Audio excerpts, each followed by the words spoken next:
Sabay-sabay po tayo. 1, 2, 3, go! This is my Bible. I am what it says I am. I have what it says I have. I can do what it says I can do. Today I will be taught the Word of God. This evening I boldly confess. My mind is alert. My mind is receptive. I am excited because I'm about to receive the incorruptible, the indestructible, ever-living seed of the Word of God. And I will never be the same. Never be the same again. When I come out in this place, in Jesus' name I confess. Shout amen, everyone. Amen. Sige po, palapakan natin si Lord. Hallelujah. Hallelujah. Thank you, Jesus. Thank you, Lord. Wow! Parang nanibago ako bigla. Di ba? Yung mga nakaupo sa sopa, talagang naninibago eh. Parang ang sarap matulog dyan eh. Okay, hopefully walang tulugan to, okay? Now, first and foremost, I want to congratulate again yung mga kalalabas lang ng encounter. Sige po, palapakan natin. Tayo nga tayo lahat. Yung kalalabas lang ng training natin, yung encounter, 2 Samuel. Ayan! Woo! Ayan ang mga future leader ng simbahan. Ayan. Sila yung mga next generation. Thank you, Lord. Yes. Woo! Okay. So, and then, I would like to thank the Lord. Po, gusto kong pasalamatan ng Panginoon. Kasi po, again, we have a very successful encounter weekend. We started on Thursday, Friday, until lumabas tayo Saturday afternoon. We have delegates from Alain, LRC Alain, and Dubai. So, salamat sa Panginoon dahil po napaka-successful ng ginawa. Actually, kung isipin natin, mga leaders, yung mga volunteers, isipin natin, parang ang bilis eh, no? Naramdaman ko parang ang bilis. Alam niyo bakit ang bilis? Kasi ang gaang. Lahat is nagkaisa, lahat is naramdaman natin yung pagkakaisa, naramdaman natin yung galaw ng Panginoon dahil lahat tayo united. Tama? At salamat sa buhay ni bukod sa Diyos. Pasalamatan natin si Brother Romy, no po, na inilit tayo sa Rotana. Saka si Sister Prisma, thank you so much. Salamat sa dito mo na. At naway maging official place na natin yung Rotana. Amen? And then, salamat po sa mga kitchen ministry. Alam nyo kung sino kayo sa meeting ni Brother Rico. Yung mga nagluto lahat doon, hindi ko na kailangan bagitin ang pangalan ninyo. God knows you very well. Thank you so much sa inyong effort. No po? At kay Brother Quiz sa transport ng food natin. Nakasama yan naghahatid sumusunod para sa pagkain. Maraming salamat po sa galaw ninyo. Eksakto lahat, hindi tayo nabitin. Although nabitin man, konting minuto lang. Amen? Then, nandiyan po yung music team, lahat ng instrumentalists, worship leader, worship backup. Salamat sa inyo lahat. Kilala niyo doon kung sino kayo. Then, of course, ang technical team natin sa pangunguna ni Brother Andy. Praise God. Then, siyempre, sa lahat ng mga sa mga leaders natin, sa mga primary leaders na nagturo doon, lahat kayo sa mga anointed, mga anak, thank you so much. Lahat po ng mga volunteers, yung mga annex team na kasama natin doon, lalo na nag-assist sa last night na po, nung pumunta sila lahat doon sa last day. Thank you so much. And then, of course, we want to thank, sino pa bang nakalimutan ko? Meron po ba? Intercessory, yes, intercessory team. Maraming salamat for reminding me. Thank you so much sa mga nag-pray for that. And of course, hindi ko kalilimutan yung aking mahal na asawa, ano ba? Pastor Grace. Siya po lahat ang nag-prepare niya before we go. Usually, siya po lahat ang nag-prepare. At siya po yung namimili ng mga kailangan natin. So maraming salamat sa inyo lahat. Meron man ako nakalimutan, alam na ni Lord kung sino kayo. Amen? Hindi natin kailangan banggitin yung pangalan. Tama po ba? Sige po, palakpakan muli natin ang Panginoon. Sinapakabuti ng ginawa. Diba? And meron pa isa pala ako nakalimutan. Si Brother John, yung ating floor director ng araw na yan. Yan, siguro. Ang ating floor director, hindi po tayo makaka-advance ng mga oras, no? Kung hindi tayo na-update, okay? Alright, okay. So, siguro yung sa inyo nagtataka why we are here in this place. Diba? Bakit tayo bumalik dito? Before, nandun tayo sa Cinema 5. And then 1 year tayo, lumipat tayo sa Marriott Hotel, no po? 1 year na higit tayo doon. Kasi po, these days is nagkakahigpitan po ang UAE. Hindi lang Abu Dhabi, buong UAE. Okay? So, kung makikita ninyo, 2 months ago, naglabas sila ng ng batas na po yung inaprubahan nila yung mga place of worship. Nakita niyo ba si Jaro yun? Yung mga compounded area. Pag sinabi compounded area, yung Roman Catholic, yung Mormons sa building, yung sa Musapa, yung Evangelical doon, yung Evangelical dito, yung mga Holy Trinity places na po, yun po yung mga compounded area. Pag sinabi mo compounded area, lahat po ng Christian churches nandun sa loob. Are you with me? So, inaprobahan po ng gobyerno yan. Approved. Meaning, lahat ng mga nandyan church is approved sila dahil nasa loob sila. Now, tayo po kasi, kapag ikaw nasa hotel, nasa Marriott Hotel ka, kahit sa hotel, kumukuha po tayo ng permit sa Ministry of Tourism. Meaning, ang LRC po, kagaya ng ibang church na nasa loob ng hotel, mga 5-star hotel, tayo po is legitimate na church. Meaning, kasi po meron tayong approval na galing ng Ministry of Tourism every month. Nagbabayad po tayo sa Ministry of Tourism. Kaya kahit na pumunta si ID roon, hindi tayo pwedeng i-rate. Kasi papakita ko lang yung permit, nasa email ko yun, approve tayo. Andun yung documents natin, approve tayo. Now, pagdating po ng November, second to the last week of November, tayo po is kukuha ng permit for the month of December. Dahil kumukuha tayo ng permit, tayo yung unang-unang nakita nila na may church doon. Kasi po, mayroong bagong batas ang gobyerno. After approving yung mga compounded area, ang ginawa ngayon nila, chinek doon sa loob ng compounded area kung sino yung mga church na mayroong full-time pastor. Ngayon, kung hindi ka full-time pastor, lalabas ka sa compounded area. So, napakarami po lumabas doon sa Holy Trinity sa Dubai, dito sa Evangelical Church, pinalabas sila lahat. Kasi yung mga churches doon is hindi po naka full-time ang pastor. Meaning, ikaw is pastor, nagtuturo ka dito, pero engineer ka. Ang sponsor mo is company mo. Are you with me? So, tayo po sa kasalukuyan, ganun din. No po? Ang visa po natin is engineer's visa po. Binili natin yon for hanggang February. Pero po kagandahan dito, pinireport tayo ni Lord. Kasi po, requirements po ng gobyerno ngayon, yung Community Development Authority, sinabihan po ang Marriott Hotel na kukuha muna kayo ng NOC sa amin bago kayo magpatuloy dyan. So sabi ko, hindi, may permit kami sa tourism. Kahit na, under namin ng tourism. Under namin ng Ministry of Tourism. Bago kayo bigyan ng Ministry of Tourism, mag-i-issue muna kami ng no objection certificate for you to continue. So, ang nangyari, winabingan tayo ng Marriott. Dahil may permit nga tayo, in-approve tayo hanggang November 29. Last Friday ng November. Pagkatapos doon, labas na tayo. So kaya tayo nandito ngayon, kaya Sunday, kasi nga po Friday, nasa encounter tayo. Kaya nga sabi kanina ng ating presider, next week, ito pong darating na Friday, Friday ulit tayo, dito na, pero morning, 9:30 morning.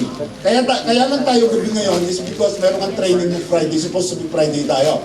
Now, ano ang requirements sa CDA? Ang requirements po ng Community Development Authorities, dalawa lang. Una, naka-full-time yung pastor mo, na visa nila ng Evangelical Church. Pangalawa, mag-o-open tayo ng sub-bank account. Ano yung sub-bank account? Ang ating pong church is mag-o-open ng account through them, through Evangelical Church. Bakit? Kasi po, bibisahan ako ng Evangelical Church. So pag binisahan ako, hindi sila magpapasweldo sa akin. Ang magpapasweldo yung church. Ang bibigyan niya allowance. So gusto niyo lang matantya na kung yung bang church is kayang buhayin yung pastor nyo. Are you with me? So dalawang requirements, yun lang dalawang yun.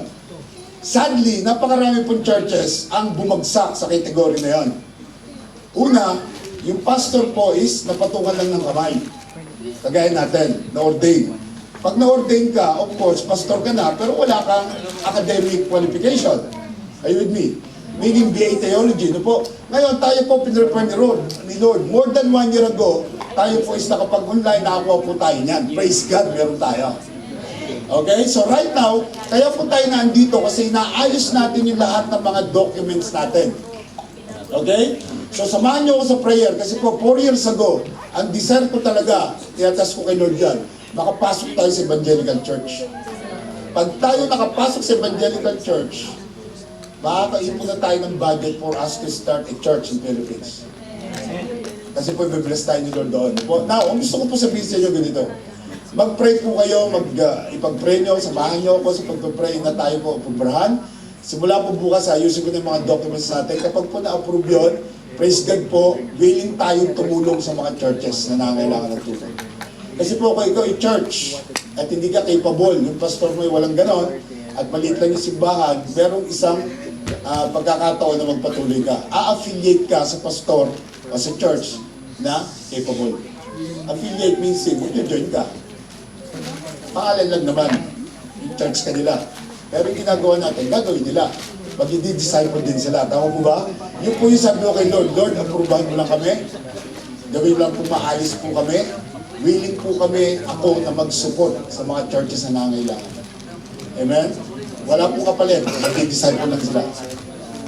Kasi gusto natin ipamahagi sa mga churches yung discipleship. No? Kasi yun po yung ginagawa natin. Now, sa mga first-timer at hindi pa nakakaalam, tayo po rito is nagbibigay ng training sa mga tao para po magamit ng Panginoon for the ministry. Dito po sa church na to, para sa mga first-timer at hindi pa nakakaalam, we practice discipleship. We don't offer membership. We offer discipleship. Meaning, tapos na yung buhay Kristiyano na nakaupo ka lang. Kailangan kang gumalaw because God has called you for a purpose. Tama? So I would like to start a question tonight. Alam mo ba na mahal ka ng Diyos? Alam mo yun?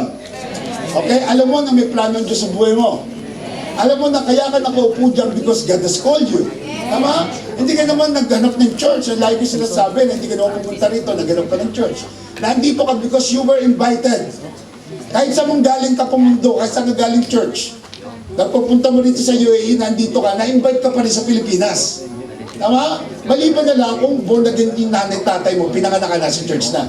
Tama ba? Pero yung nanay tatay mo, na-invite din. Tama ba?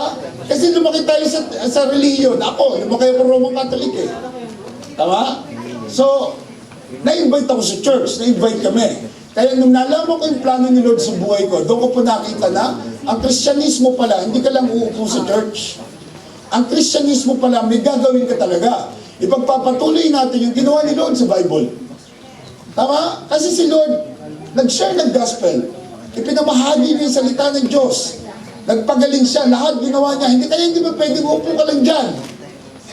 Kasi itutuloy natin yung ginawa ni Lord. Nag-disciple siya, so magdi-disciple din tayo. Kasi po ang laki ng pagkakaiba ng member at disciple. Tama?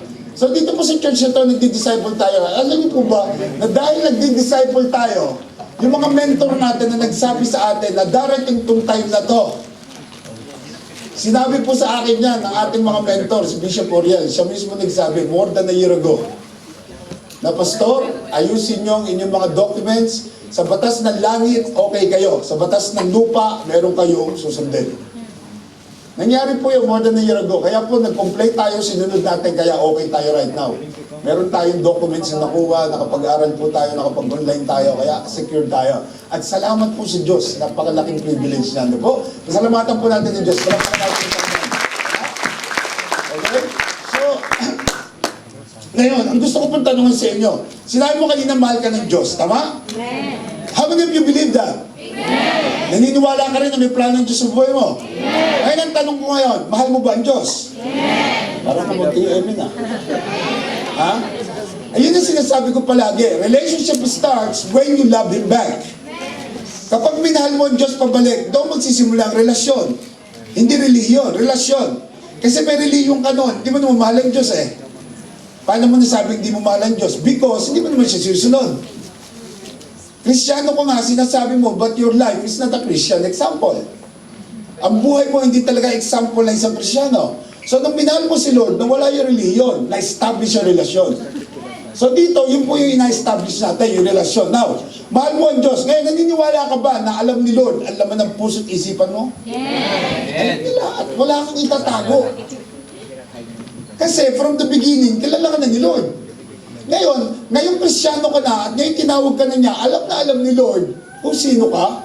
Alam niya yung tumatakbo sa isip mo. Alam niya kung ano yung tumatakbo dyan sa isip mo habang nakaupo ka. Habang may nagsasalita dito, alam niya rin kung ano yung iniisip mo. Tama? Basahin po natin to. Sabi po dito sa Hebrews 4:13, pakibasa nga. Meron pa tayong, sige, pakibasa mo na. And there is no creature hidden from His sight, but all things are naked and open to the eyes of Him, to whom we must give account. Ayan. Ang linaw, di ba? Ang sabi niyan, there is no creation hidden from His sight. Akala mo yung ginagawa mo, hindi alam ng Panginoon. Alam niya yan. But all things are naked and open to the eyes of Him to whom we must give, what? What? Meron kang account, ang Diyos merong accountability sa'yo, kaya meron ka rin accountability sa Kanya. Tama? He called you for a purpose. Hindi pa pwede na tinawag ka niya na walang purpose. Meron laging purpose. Sabi mo sa katabi mo, there is a purpose in your life. Actually, mga kapatid, kagaya ng testimony ni Sister Diane kanina, ano yung testimony niya? Di ba ang testimony niya rito, binabago siya ni Lord from glory to glory. Dati wala siyang cell group, ngayon meron na. Di ba? Yun ang plano ng Diyos sa'yo. Na hindi ka lang maging disciple, magdi-disciple ka. Tama? Kaya nga ang goal natin dito is for every believer to be a leader of leaders. Now, ngayon nakakilala ka na sa Panginoon, huwag mo isipin na hindi niya alam ang laman at takbo na isip mo. Tama? Huwag mo isipin because God knows everything. Wide open. Ang sabi ng Biblia, all things are naked and open to the eyes. Na po, we don't have any secrets to hide. Alam po ng Diyos ang ating ginagawa at alam niya laman ng isip natin. Now, the next question is, do you think His knowledge includes those unbelievers? Sa tingin niyo ba, pati mga unbelievers, alam niya rin kung sino sila at alam ang ginagawa nila? Of course! Hindi lang tayo. Kaya nga we are so thankful na kahit makasalanan tayo, He give you a chance to know Him. And not only to know Him, there is a privilege now to serve Him. Tama? Hindi po lahat ng tao mayroong privilege na magsilbi sa Diyos. Pero alam natin na it is a privilege to serve God. Alam po natin yan. Hindi po lahat ng tao may privilege na ganyan. Hindi nila kilala ang Diyos. Pero they want to go to heaven one day. Yun ang masakit. You want to go to heaven, pero hindi mo kinikilala yung King ng heaven. Tama? Yung King na nakaupo roon sa gusto mong puntahan. Dapat dito pa lang sa lupa, kilalanin mo na siya. At ang pinaka-the best na gagawin mo, i-serve mo siya. How? I-chismis mo siya sa mga taong nakapaligid sa'yo. Ikwento mo ang kabutihan niya. Ikwento mo na dahil kung wala siya dito na ipinako sa cross, wala tayong eternal life. Ikwento mo that He is only the way, the truth, and the life, that no one can come to the Father except through Him. Hindi kahit ano, hindi ka mabuting tao kaya pupunta ka ng langit. Hindi dahil nagpatayo ka ng maraming church, nagtumulong ka sa may hirap kaya pupunta ng langit. No, that's not the way.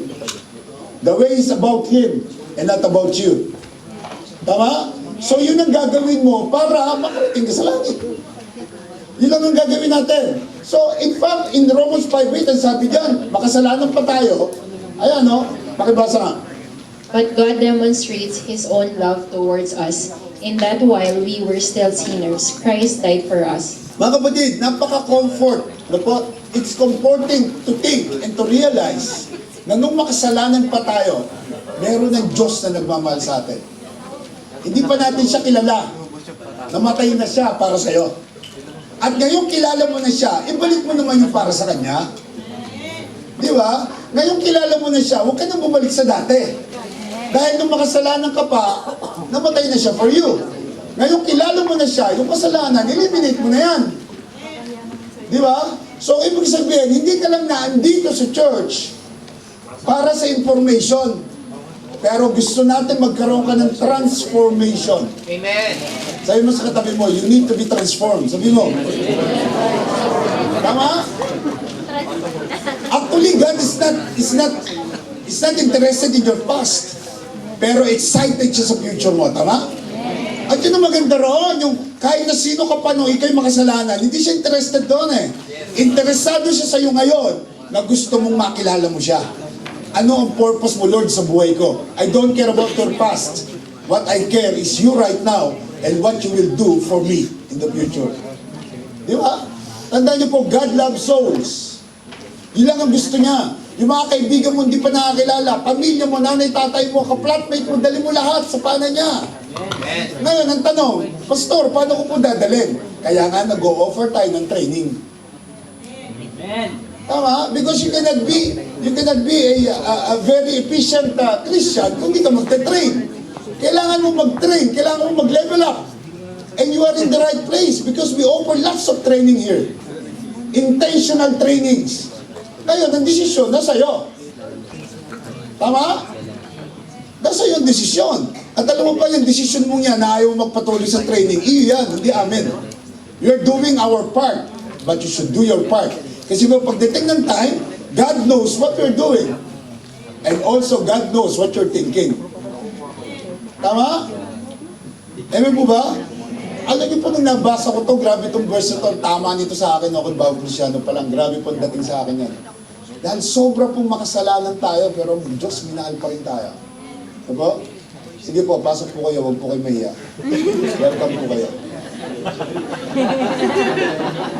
Marami pong baitang ang hagdanan. Nakatingin pa siya. Okay. Alright, so, ito po gusto kong sabihin sa inyo tonight. Even though we're always hurting Him, even though we're doing things na hindi na gusto, pero sabi niya, mahal ka niya. Period. At kagaya sinasabi natin palagi, kaya siya napako dyan, it's for you. Ayaw niya ikaw mapako, gusto niya siya. Tama? Gusto niya sagutin lahat ng kasalanan mo to redeem us, na po? Tingnan po sabi sa Deuteronomy. Sabi po sa Deuteronomy, na po? Tingnan niyo po sabi. Basahin po natin. For you are holy people to the Lord your God, and the Lord has chosen you to be the people for Himself, a special treasure above all the peoples who are on the face of the earth. Grabe, no? Yan yung sinabi niya sa mga Israelites. Pero yan din ang sinasabi niya sa'yo. You are a holy people to the Lord your God. Holy ka sa tingin niya. Kasi tinanggap mo na si Lord. Tama? Yung righteousness ni Lord, nang pinako siya rito, nasa iyo na.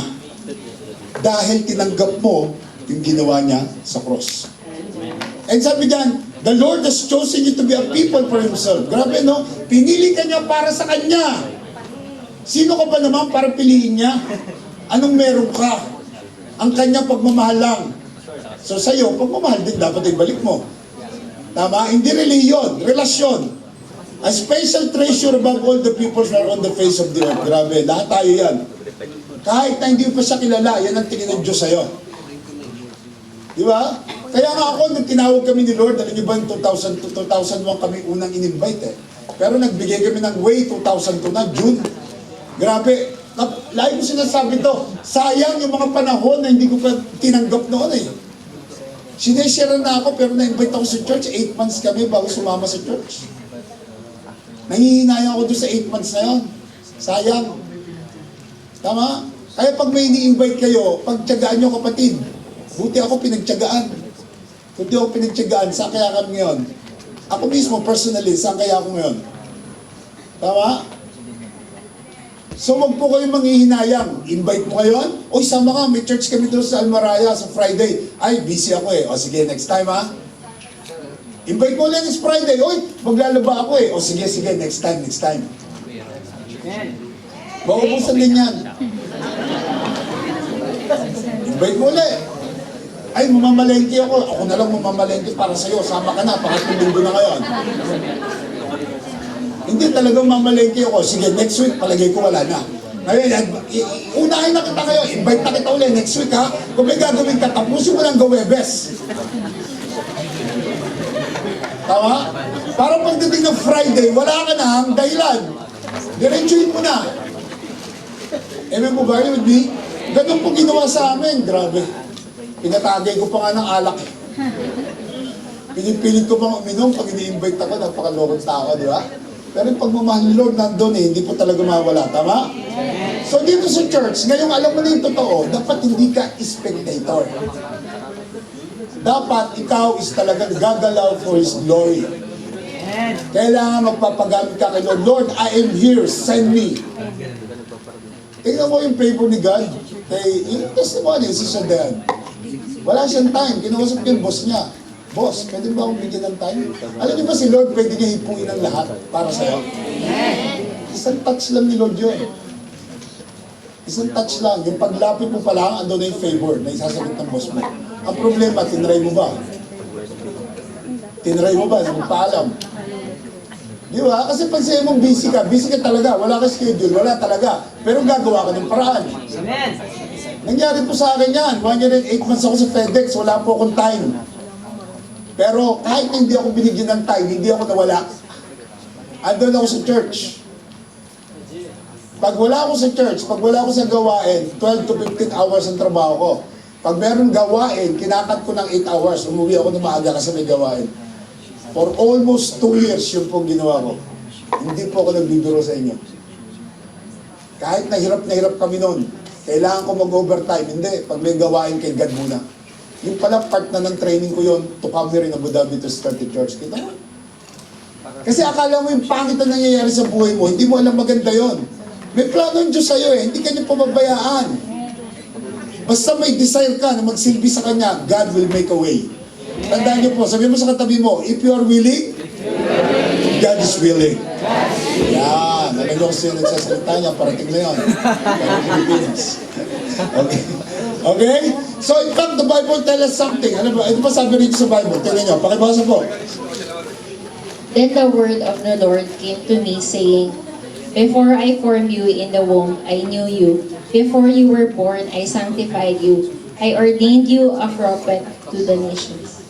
Sinabi niya yan, hindi lang kay Jeremiah, pati sa'yo.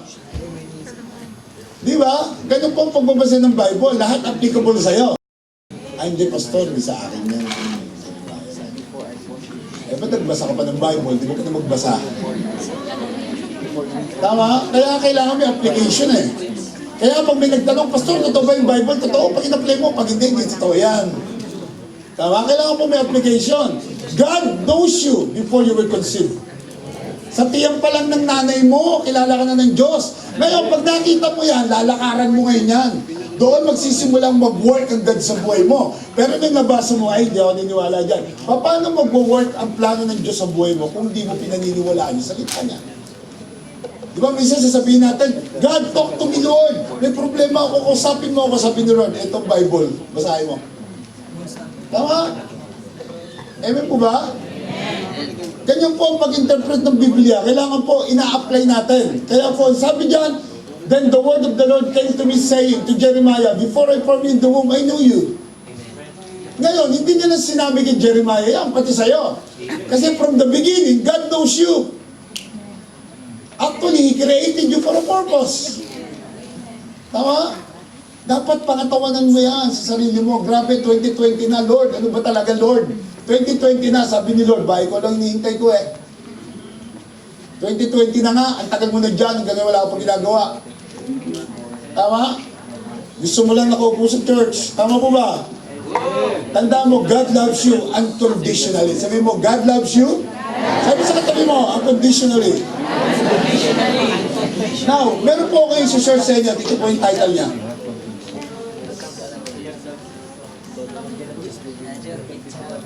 Ayaw na. Ayan. Pakibasa nga. 1, 2, 3, go.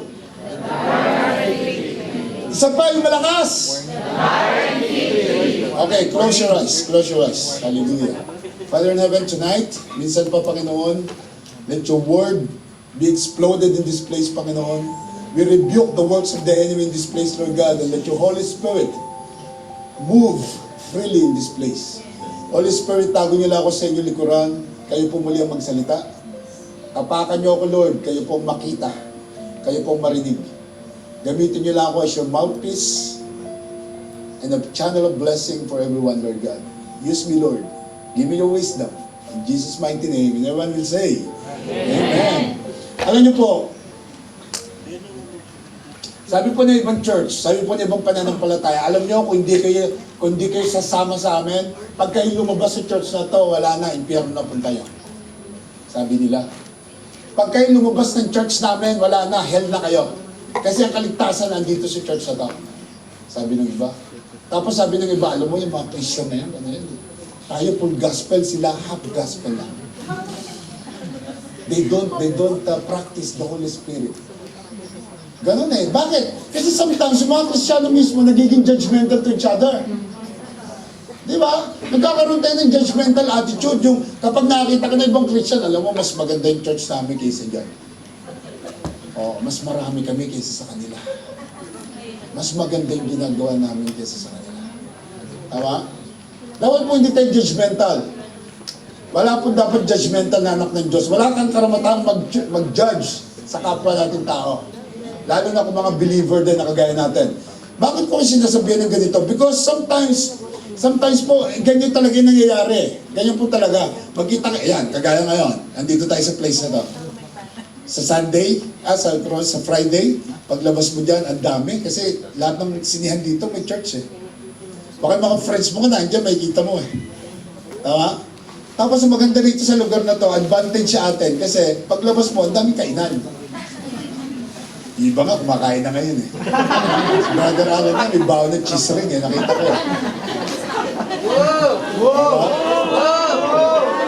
Kasi ang daming bilihan ngayon dyan, di ba? Ngayon, mamaya, sa Friday, baka nakapila ka sa Laguna, pagkatapos nakapila ka roon, magbabayad ka, bago may sisingit sa'yo, di ba, Christian nandun sa kabilang church? Grabe naman, bakit ka mga ganyan?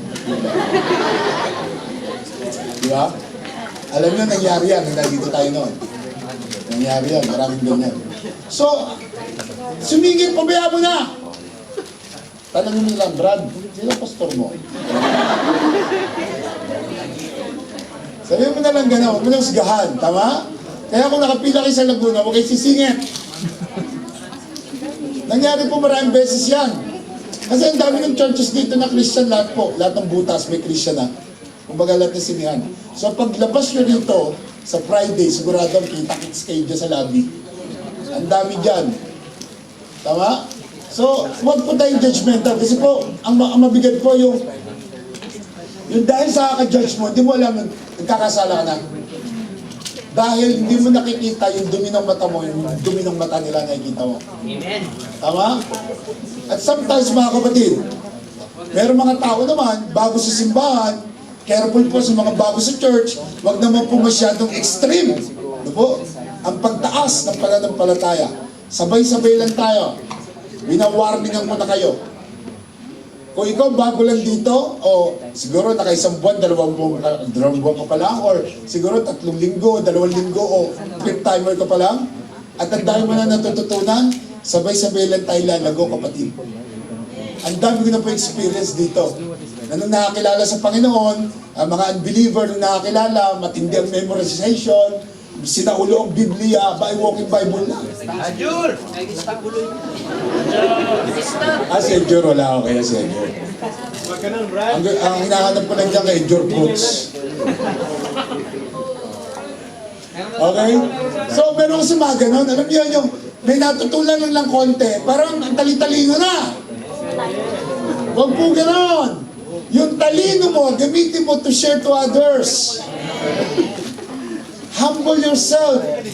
Blessed ka na na-memorize mo ang Biblia. Ako hindi ko pa memorize. So kung memorize mo ng sangkatutak na scripture, humble yourself. And use it to disciple people. Hindi yung pagdating na araw para marunong ka pa sa mga leader mo, kapatid. Warning. Ano po? Binawarningan ko po kayo. Kasi po itong message natin is tatamaan lahat tayo dyan. Ano po? Huwag po tayo masyadong judgmental, huwag ka masyadong pong marunong sa leader mo. I-humble niyo sarili niyo because po napakaganda sa isang Kristyano yung napakababa ng pagkatao. Si Kristo po, he didn't come to be served, but to serve. Diyos na yon, nagpapako pa roon. Tama? Diyos na, nagpapako pa. So tayo po rito sa church, kailangan meron kang ginagawa para po wala kang mapansin. Kasi kung wala kang ginagawa, marami kang mapapansin. At ito nakakatakot pag may napansin ka na. Bakit? Kasi po dito sa church, wala namang holy rito. May holy ba rito? Isa lang ang holy rito, si Jesus lang. Wala na iba pa. So, pagpunta mo rito at maghahanap ka ng holy, I will tell you something, wala kang makikita. Pero kung pupunta ka rito, hanapin mo Diyos, makikita mo. Pero kung holy, wala kang makikita, kapatid. Madadapa ka lang. Tama? Tandaan niyo, wala pong perfect na church. Tama?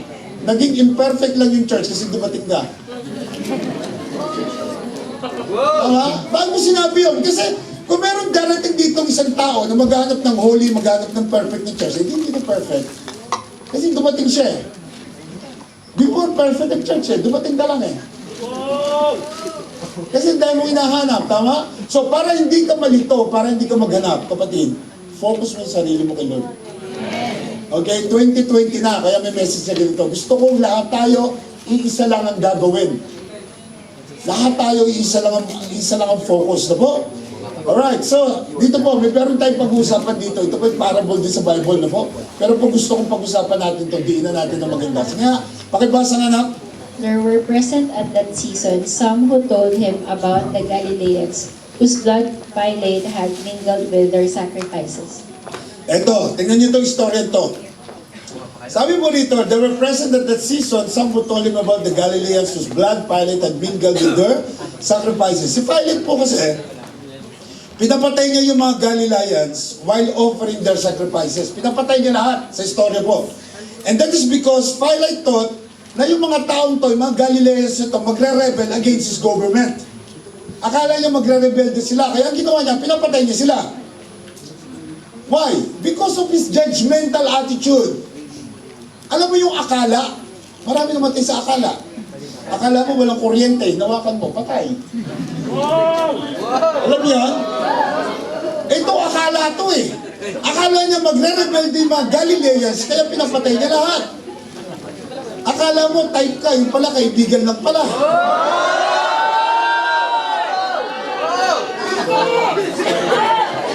Talaga, galing.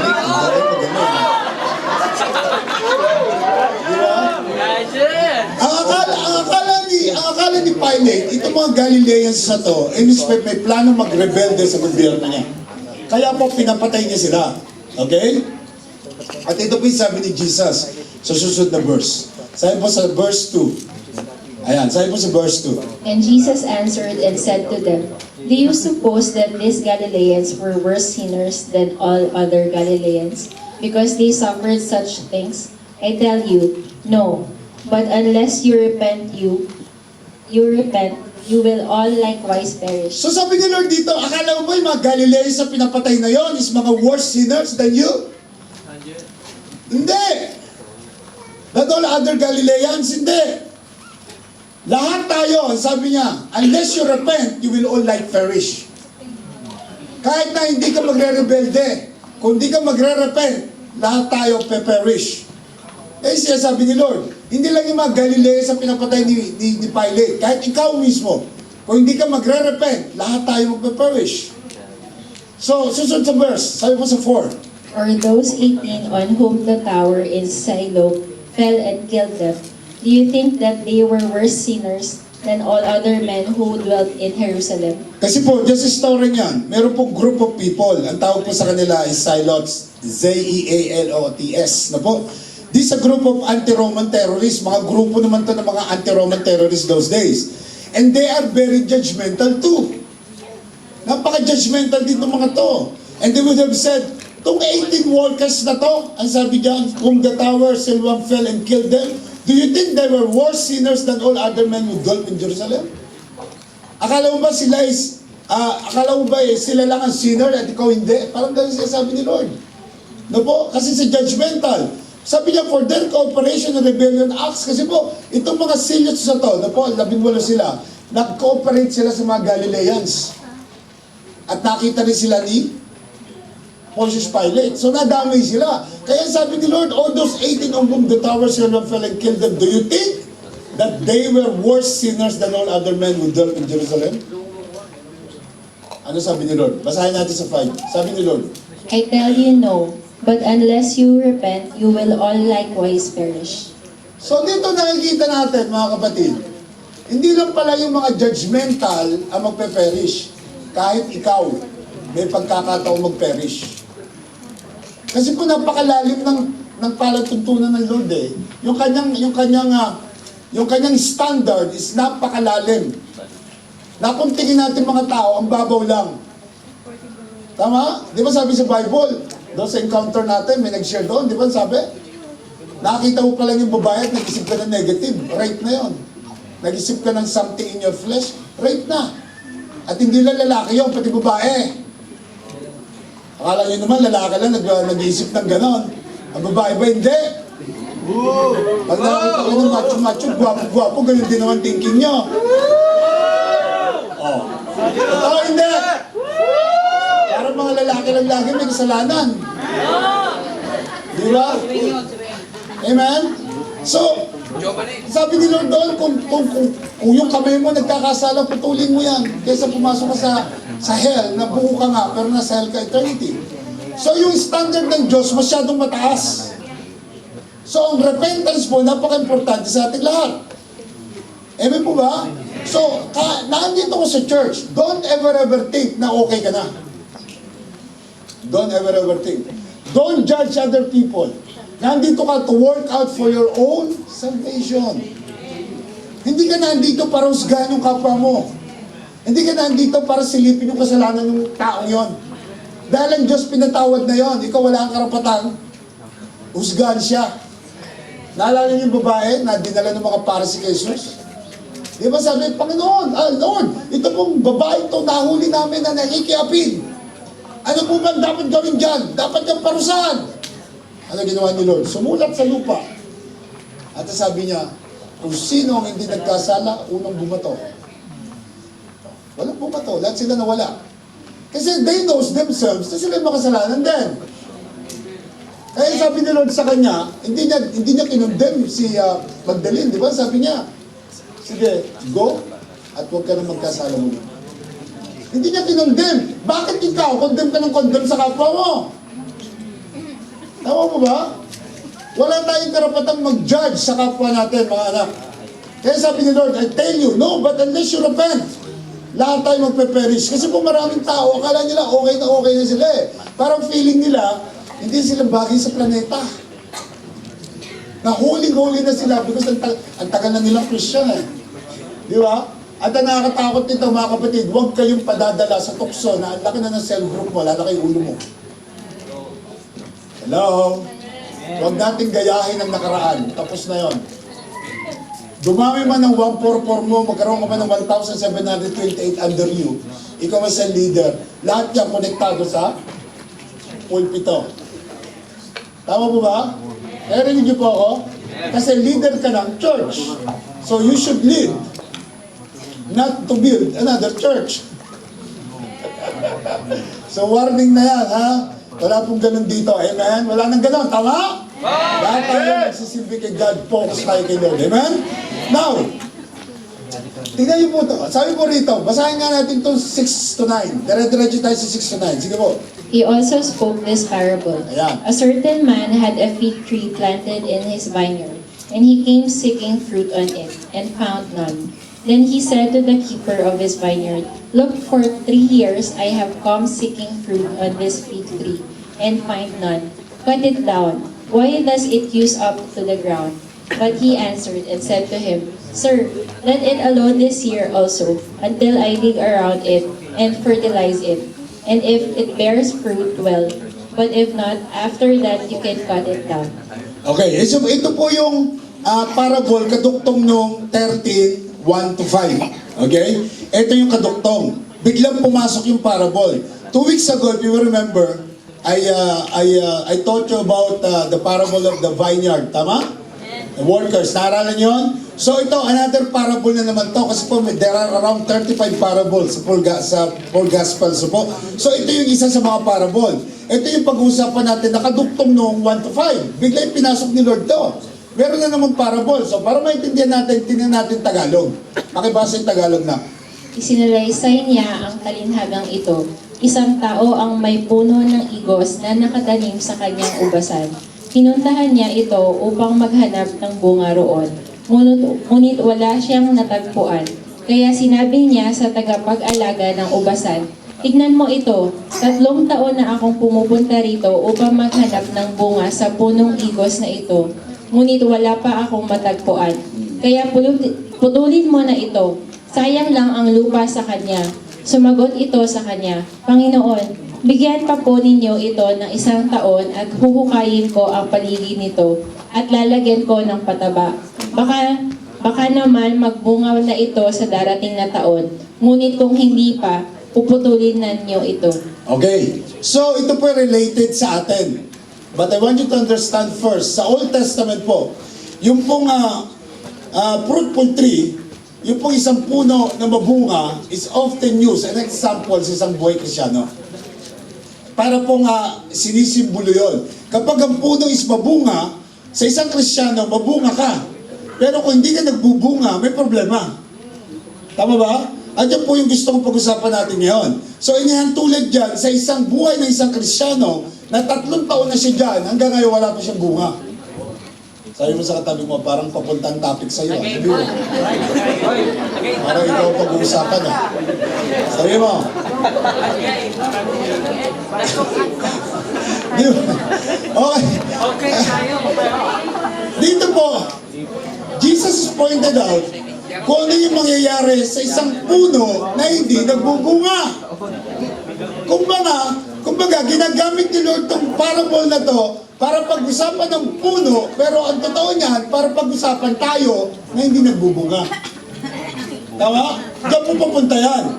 So, the kind of tree na valuable, yung puno na yan, na valuable ka, nakalagay ka dyan sa space na yan, nakatanim ka dyan, may pataba ka naman, ba't hindi ka nagbubunga? Yun ang tanong dyan. Tama? Hindi ko po kayo tinutumbok, pero pinatatamaan ko kayo. Tama? Tama mo ba? Because this is the way that Jesus warning these people. Yung mga tinawag niya, that God would not tolerate forever of lack of productivity sa buhay mo.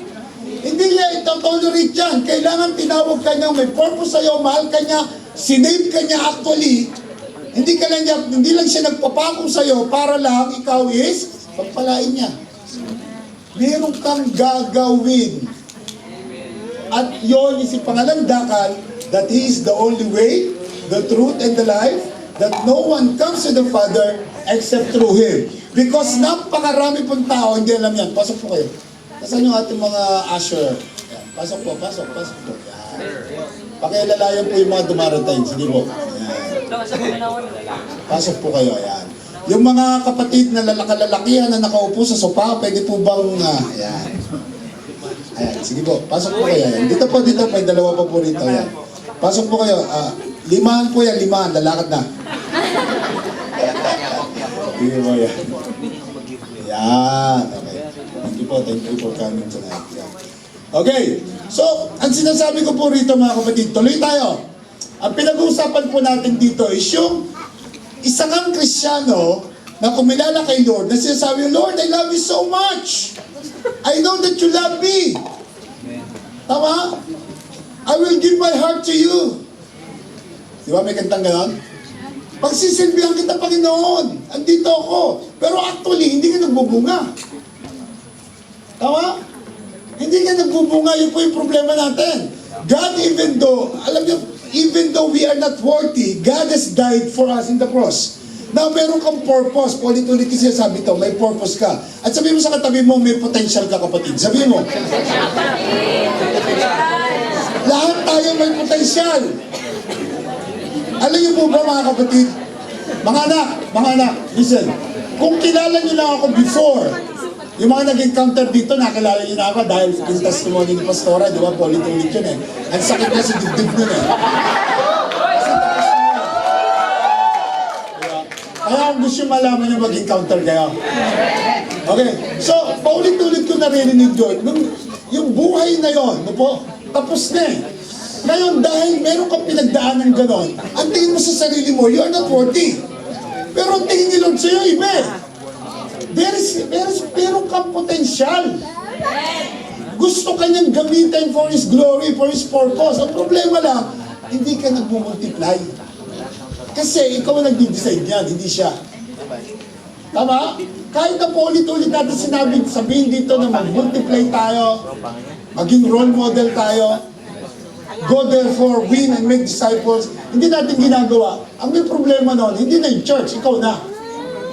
Kasi nga, kaya kami umalis nung nakaraang 3 buwan eh. Paulit-ulit daw tayo rito eh. Paano hindi mo paulit-ulit? Hindi ka gumagawa ng aksyon. Tama? Paulit-ulit na lang, magde-devotion, magbabasa ng Bible. Lagi mo na lang narinig kay pastor yan. Eh, hindi naman kita sasabihan kung nagbabasa ka eh. Ang problema, ayaw mo talaga. Tama? Kaya paulit-ulit. Ngayon, mas maganda talaga sa church na nakaupo ka lang, kaya umalis siya.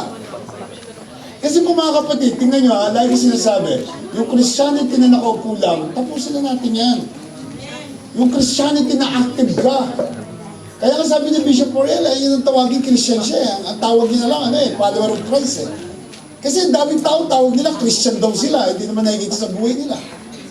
Tama mo ba? So mas magandang follower of Christ na lang. Kasi kung Christian ka rin, ang daming Christian eh. Pero laman ng bar, inom dito, inom doon, mura dito, mura doon. But they call themselves Christian. Yun po yung nakakalungkot. Kaya nga dito, gusto natin matuto ka, gusto natin mag-level up ka. At naka 10 badge na tayo na encounter. Ang kalalabas lang ng 2 Samuel, yung 10th batch. Paghandaan mo na to, marinig mo sa akin ngayon, kasunod nito, March. Paghandaan mo na. March ang kasunod. Maghanda ka na dahil yung date ibibigay namin sa'yo. Pero month ng March, mag-encounter ulit tayo, 11th batch. Tama? Kasi gusto natin ng mga tao talaga mag-grow. Mag-grow sila, hindi mo pwede, nakaupo ka lang dyan. Tama? At dito, ito pong parable na to, kaya ako share sa inyo ngayon. Kasi dito pong pinadaan ni Lord, yung pagkakatawag niya sa'yo, kung ikaw ba talaga yung namumunga o hindi. At tingnan po natin mangyayari. Sabi po sa Matthew, therefore, bear fruits worthy of repentance. Siya po yung sabi ni John the Baptist sa mga taong lumapit sa kanya at sabi, magpapabaptize din kami. Sabi ng mga tao, yung mga taong gusto magpabaptize kay John. Sabi ni John, no, therefore bear fruits worthy of repentance. Kaya nila gusto magpabaptize, gusto nila sumunod sa uso. Nagpapabaptize yung mga tao, gusto nila magpabaptize. Pero hindi naman kayo talaga nagsisisi. Tama? So sabi niya, mag-bear muna kayo ng fruits worthy of repentance. So ganun din sinasabi ni Lord sa atin ngayon. Kailangan natin mag-bear ng fruits. Tama po ba? Are you with me? At kung sabihin first timer kayo, Samaritan woman, first timer. Naalala niyo? Yung Samaritan woman, first timer. Pero sandali lang, dinala niya yung buong baryo kay Lord. So ano ka pa? Eh, tagal mo na dyan, hindi ka naman first timer. Sabi mo sa katabi mo, ikaw talaga topic pa nga. Ikaw talaga. Tama ba? Di ba naalala yung Samaritan woman? First timer yun, nag-iigib lang. Na-meet niya si Jesus nung oras na yon. Pero just after nila mag-talk, grabe, dinala yung buong baryo kay Jesus. Imagine mo yun, nandun agad yung bearing fruits. Eh, how about you?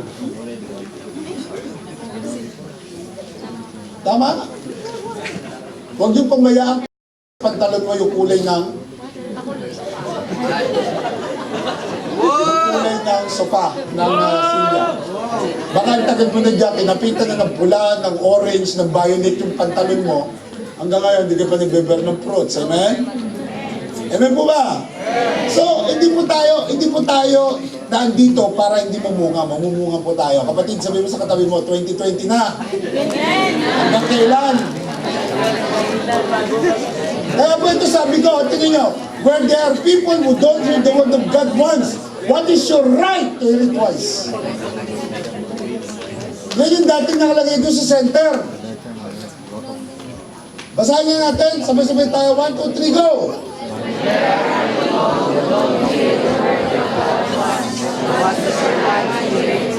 Ulitin natin. Sabi mo sa katabi mo naman, yung may conviction, ha? Sige, 1, 2, 3, go!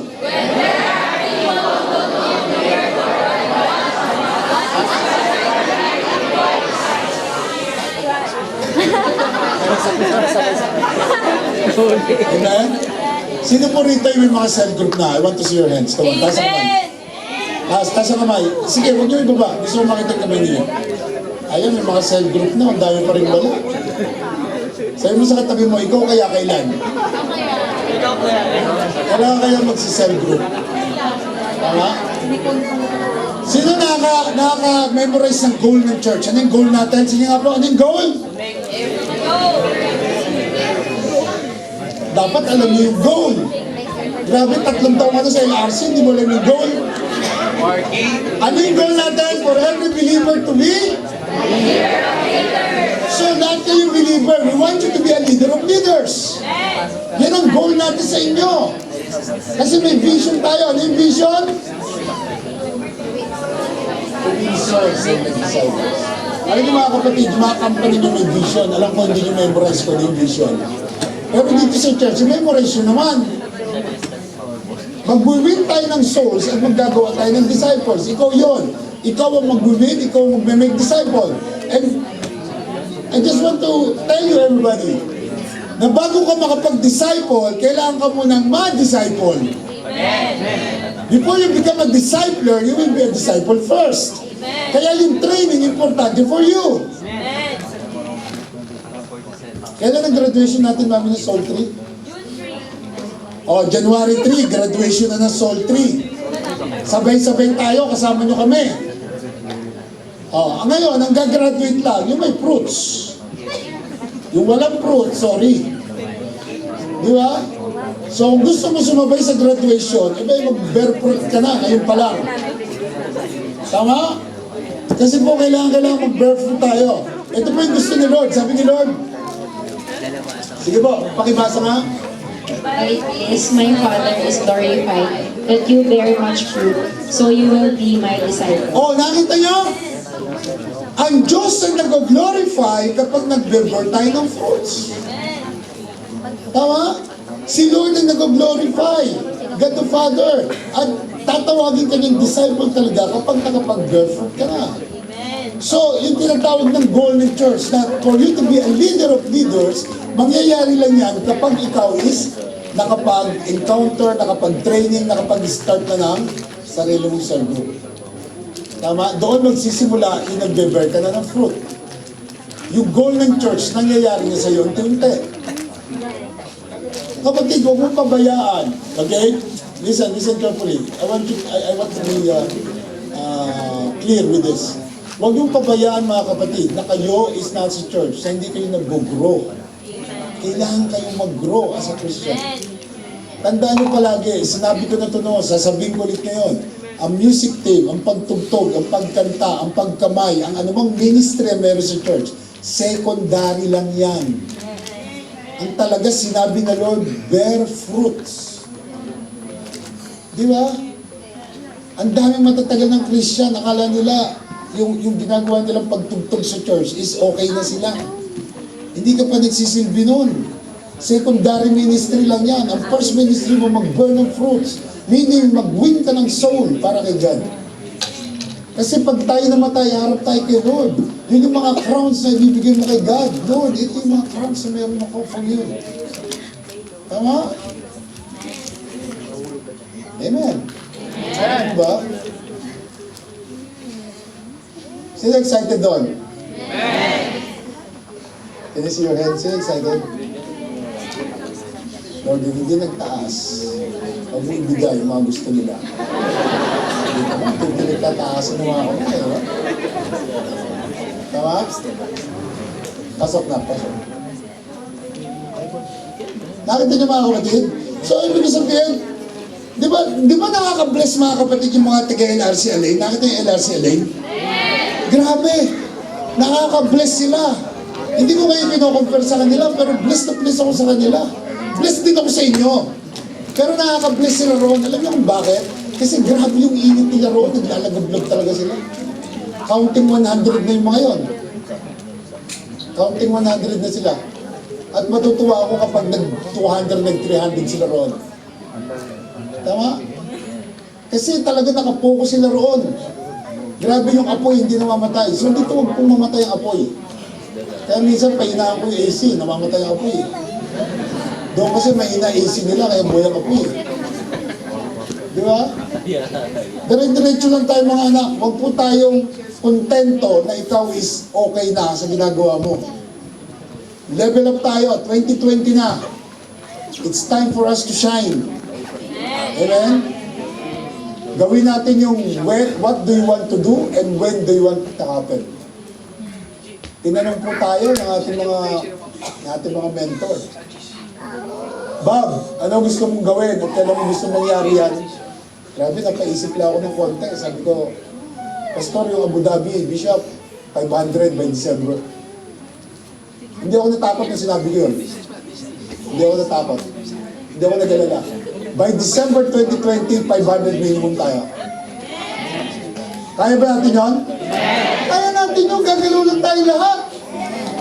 Tingnan nyo, bigyan kayo ng example na madali lang yan. Di ba bumibilang na tayo ng 200? Well, send nyo lang isa, magdala ng isa. 400 agad tayo. Di ba? Kung di kagalawa, hindi 800. Ang problema lang, hindi tayo caught ng ginagawa ng church. Mas gusto mo nakaupo ka lang dyan. Tama? Kung sasabihin ko na lahat na magdadala ng isa, merong 50 dirham sa Friday.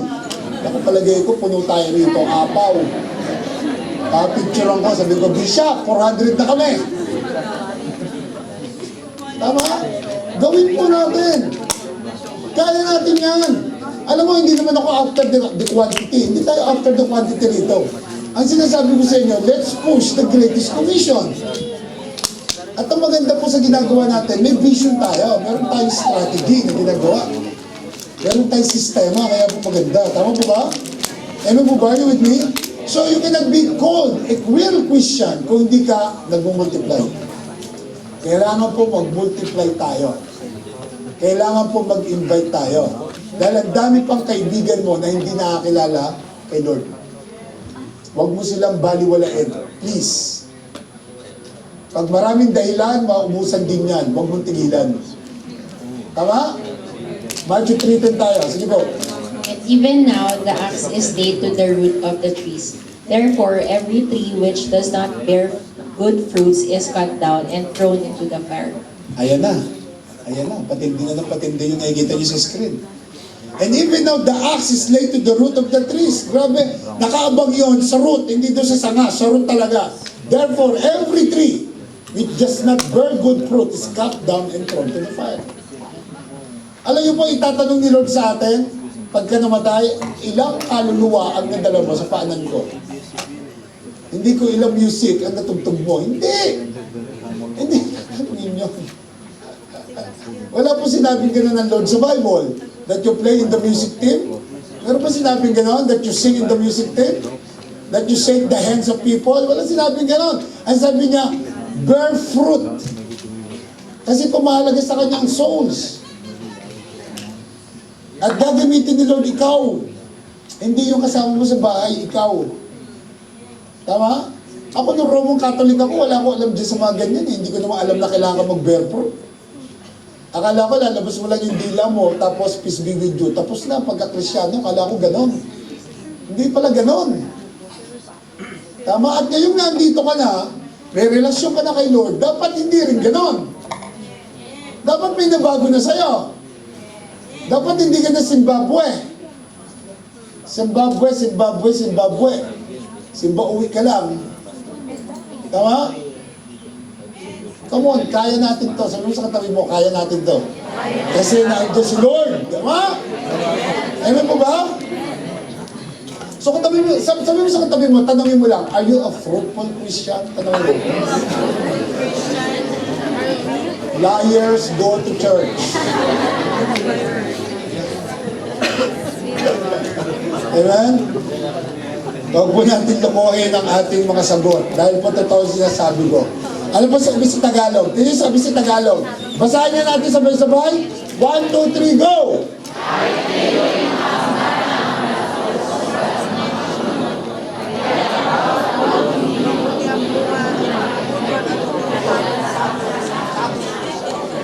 So, ibig sabihin, hindi lang ito about winning soul. This is all about your attitude too.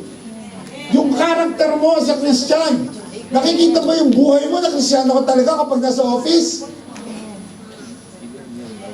Kapag nagmamadali ka, traffic, nagdadrive ka, nakikita ba talaga Kristiyano yung buhay mo? Tama?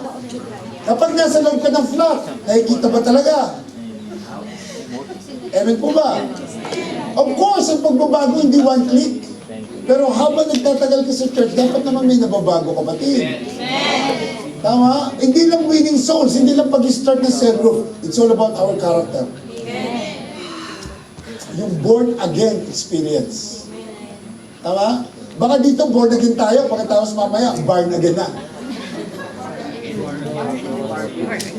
Yung iba nagta-time out pa sa airport pag uuwi. Di ba? Babakasyon ako 2 months. Time out mo na Christianity. Wala na si pastor, wala mga taga-NRC, I will do whatever I want to do. Di ba? Kaya pag nandoon ka, siyempre, oy, walang picturean, huwag niyo ko itatag, may ligtas sa pastor. Tama? Siyempre, ligtas ka nun. Kaya sinasabi natin sa mga umuwi, is magbabakasyon kayo, share the gospel to your family. Picturean nyo para powerful ang bakasyon mo. Hindi ka nagyayabang nun, ini-encourage mo lahat na pag-uwi. Ganun ang gagawin. Di ba? Dito ka lang nakakilala, pag-uwi mo naman, balik ka sa dati. Dapat pa makita ng family mo na nabago yung character mo, yung attitude mo. At sabi ni Lord, the first people na iwiwin mo sa Kanya, yung family mo. Your own Jerusalem. Kaya you need to equip yourself. Kasi ang greatest battle yung family natin. Greatest battle yan. Lalo na kung ikaw yung first generation na Christian sa pamilya, ang unang-unang kalaban mo, pamilya mo. Pag-uwi mo pa lang, bakasyon, sabi ng nanay mo, ano nakikita ko mga picture mo ron? Natas-tas ka pa ng kamay doon, ano yun? Ang kulto na yung pinasok mo ron. Di ba? Siyempre, ikaw naman, ipapakita mo na bago ka talaga. Kung dati umuwi ka, dala mo, bote-bote na imported at sigarilyo, wala ka dapat yon. Dapat ang dala mo, word of God na. Tama, baka pag-uwi mo, nakakita ka lang ng sales sa duty free, dahil mo nang binili. Sayang, pastor, may sanang payong sa kabag. Amen po ba? So, kailangan po makita, ang greatest preaching ko sa buhay natin, hindi dito sa pulpito, sa buhay mo. Pag nakita yan, na nabago ka, yung pong pinamaganda. Tinatawag yan, no? Mabuting bunga. Itinatapon sa upoy po, mga kapatid. So sabi ko rito, people don't care how much you know until they know how much you care. Paano ka makakawin ng tao? Paano ka makakadala ng tao sa church? Show them a good attitude, a good character to them. Tama? Paano ka makaka-invite kapag nasa flat ka, lakas mo pa magmura sa unbeliever? Tama? Paano ka makaka-invite? Tama po ba? Nabawasan lang yung asin mo roon, nagwala ka na sa flat.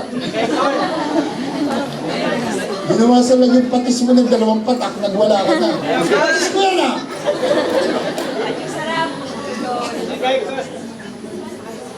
Relate na relate tayo kayo.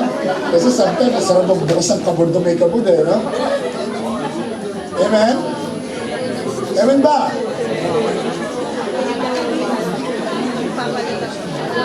Di ba po? So, kailangan nakikita sa atin. O sige, papaspasan ko na. Ito po, basahin ulit natin yung 1 to 9 para mabilis na po. Papasadaan natin to, ito yung cream of the night. Sige po, pakibasa po. Nang oras na iyon, dumating ang ina. Ay. Wala. Ba't wala? Sige po, ako babasa. Palit. Pakinig po tayo. Lucas 13:19, sabi ron, ng oras na iyon, dumating ang ilan at nagbalita kay Jesus na may mga taga-Galilea na pinapapatay ni Pilato habang nag-aalay sa Diyos. At sinabi niya sa kanila, inaakala ba ninyong higit na makasalanan ng mga taga-Galileo iyan kaysa ibang taga-Galilea dahil nagdusa sila ng gano'n? Yung sabi ko kanina, yung mga pinapatay ni Pontius Pilate, mas makasalanan ba sila kaysa sa inyo na hindi naman pinapatay? Sinasabi ko sa inyo, hindi, ngunit kung hindi kayo magsisisi, lahat kayo mapapahamak din tulad nila. Meaning, repentance is needed. Iyon namang 18 namatay na nabagsakan ng tore sa Siloam. Inakala ba ninyong higit sila makasalanan kaysa ibang taga-Jerusalem? Kasi sila yung pinatay o namatay doon sa aksidente ngayon? Sabi ni Lord, sinasabi ko sa inyo, hindi. Ngunit, kung hindi kayo magsisisi, lahat kayo mapapahamak din tulad nila. Meaning, lahat po tayo is talaga pong destruction ang ating pupuntahan. dahil lang sa ginawa ni Lord, lahat po tayo makakarating eternity because of Him. How about yung mga taong kakilala mo na hindi nakakilala kay Kristo? Yun po yung masakit. Lahat sila distraction na. How about yung nanay, tatay mo? Pastor, kapag sinesiran ko po, nagagalit eh. Ayaw ko na po siran. Di parang sinabi mong, nay, doon ka na sa impyerno. Parang gano'n. So, una lang magagalit talaga yun. Pero later on, maniniwala rin sila. Why? Because nakita sa buhay mo. Hindi sila maniniwala kung hindi ka nagbago. Tama? Tapos, ang sabi po sa 6:9, isinasalaysay niya ang talinghagang ito. Isang taong may puno ng igos na nakatikim ng kanyang ubasan. Pinuntahan niya ito upang maghanap ng bunga roon. Ngunit wala siya natagpuan. Ito yung sinasabi ko kanina. Ngunit, kaya sinabi niya sa nakapag-alaga ng ubasan, tingnan mo ito, 3 taon na akong pumupunta rito upang maghanap ng bunga sa puno ng igos na ito. Ngunit wala akong matagpuan. Kaya putulin mo na ito. Sayang lang ang lupa sa kanya. Grabe, no? Sayang lang ang pagkakatawag ko sa kanya. Putulin mo na yan. Sabi, sabugot ito sa kanya, Panginoon, bigyan niyo po sila, bigyan niyo pa po ninyo ito ng 1 taon at tuhukayin ko paligid ito at talagyan ko ng pataba. Baka naman magbunga na ito sa darating na taon, ngunit kung hindi pa, puputulin niyo na ito. Ngayon, papasok po ang bagong taon. Ayan, di ba? May 1 taon po binibigay si Lord. Pero gusto kong tingnan natin dito, yung biblical issue of fruit bearing. Ano ba yung biblical issue ng fruit bearing? Yung principle ng put forth in this parable, yung ina-apply din sa church. Yung principle na binasa natin kanina, i-apply natin dito sa church. Okay? Wala nung ating kaya babasahin ko na lang dito. First, tandaan nyo, it's a matter of possession. Sabi mo, it's a matter of possession. Sabi rito, isinasalaysay niya ang talinghagan ito. Pagdating sa 6. Isang tao ang may puno ng igos na nakatanim sa kanyang ubasan. Pinuntahan niya ito upang maghanap ng bugaron, ngunit wala siyang natagpuan. Okay? So, meron pong 2 tao na minimension sa verse 6. Ano yung 2 taong yon? Yung po is yung nagmamayari ng vineyard at saka yung keeper ng vineyard. Yung nagmamayari ng taniman at saka yung nagpapatakbo ng taniman. Are you with me? So, sabi dito, likewise, ang Diyos po natin ang may-ari ng lupa at ako po, o yung mga leader nyo, ang nagpapatakbo ng taniman. Are you with me? So, kung hindi tayo nagbubunga, kahit na taniman namin kayo ng taniman, ng pataba, at hindi ka nagbubunga, ang problema nasa iyo na. Hindi na sa amin. Because again, ulit-ulit ko sinasabi to na kailangan natin mag-bear ng fruits. Tama ba? So, may-ari siya nung ubasan at siya ang nagtatanim. Ngayon dito, nasa church ka. Ang Diyos na kinikilala natin, si Lord, siyang may-ari sa'yo.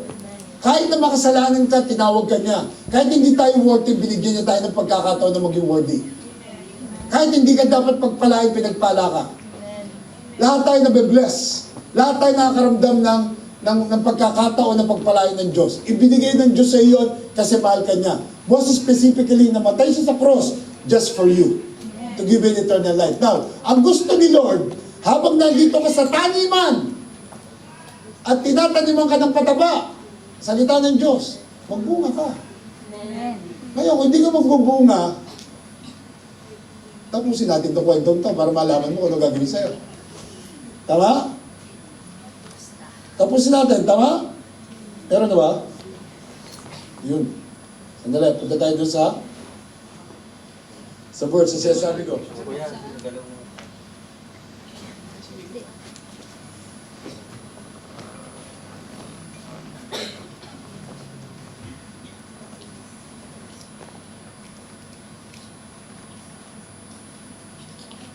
Ayan, sinasabi ko kanina, the biblical issue of fruit bearing and the principles put forth in this parable. Ina-apply natin sa church ngayon. Okay? So rito, sinasabi ko rito, first, ano sabi ko? It's the matter of possession. Yung matter ng possession. Kasi, kung titignan natin ulit, Isinasalaysay niya ang talinghagang ito, isang taong may puno ng igos na nakatanim sa kanyang ubasan. Pinuntahan niya ito upang maghanap ng bunga ron, ngunit wala siya natagpuan.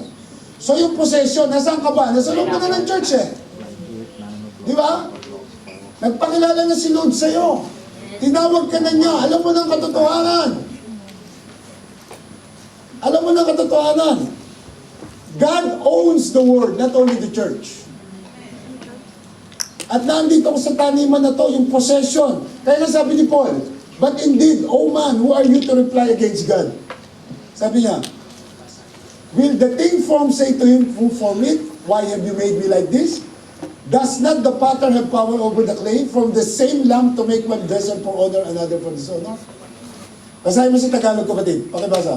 Ngunit sino ka ba, o tao na sasagot ng laban sa Diyos? Sasabihin ba ng hinubog doon sa humubog sa Kanya, bakit mo ako ginawang ganito?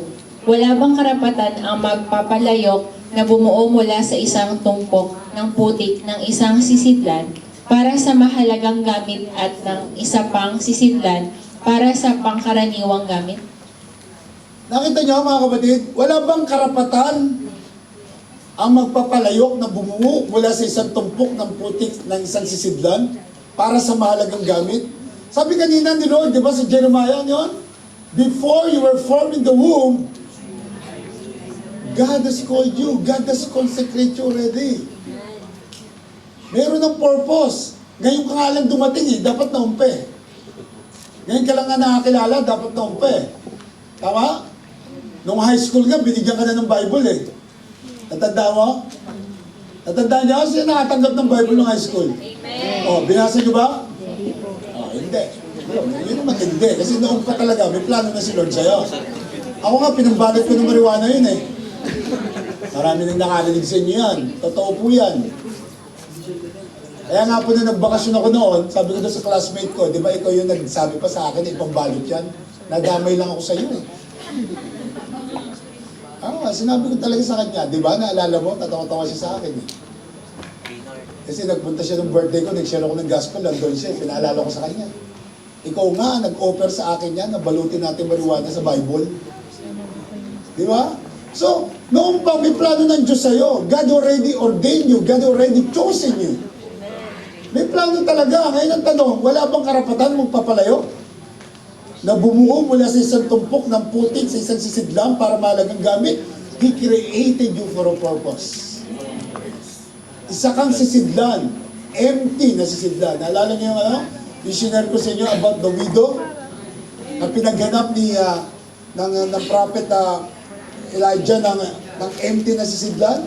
Di ba sabi ko sa inyo, kayo yung empty na sisidlan? Kasi kung wala kayo, ang available ng oil. Ang Holy Spirit nandyan, pero kailangan ng empty na sisidlan. At kayo po yun, kayo at ako. So with this illustration, pinapakita po na lahat tayo is worthy sa Panginoon. Ikaw at ako. So don't look at the person's outside appearance.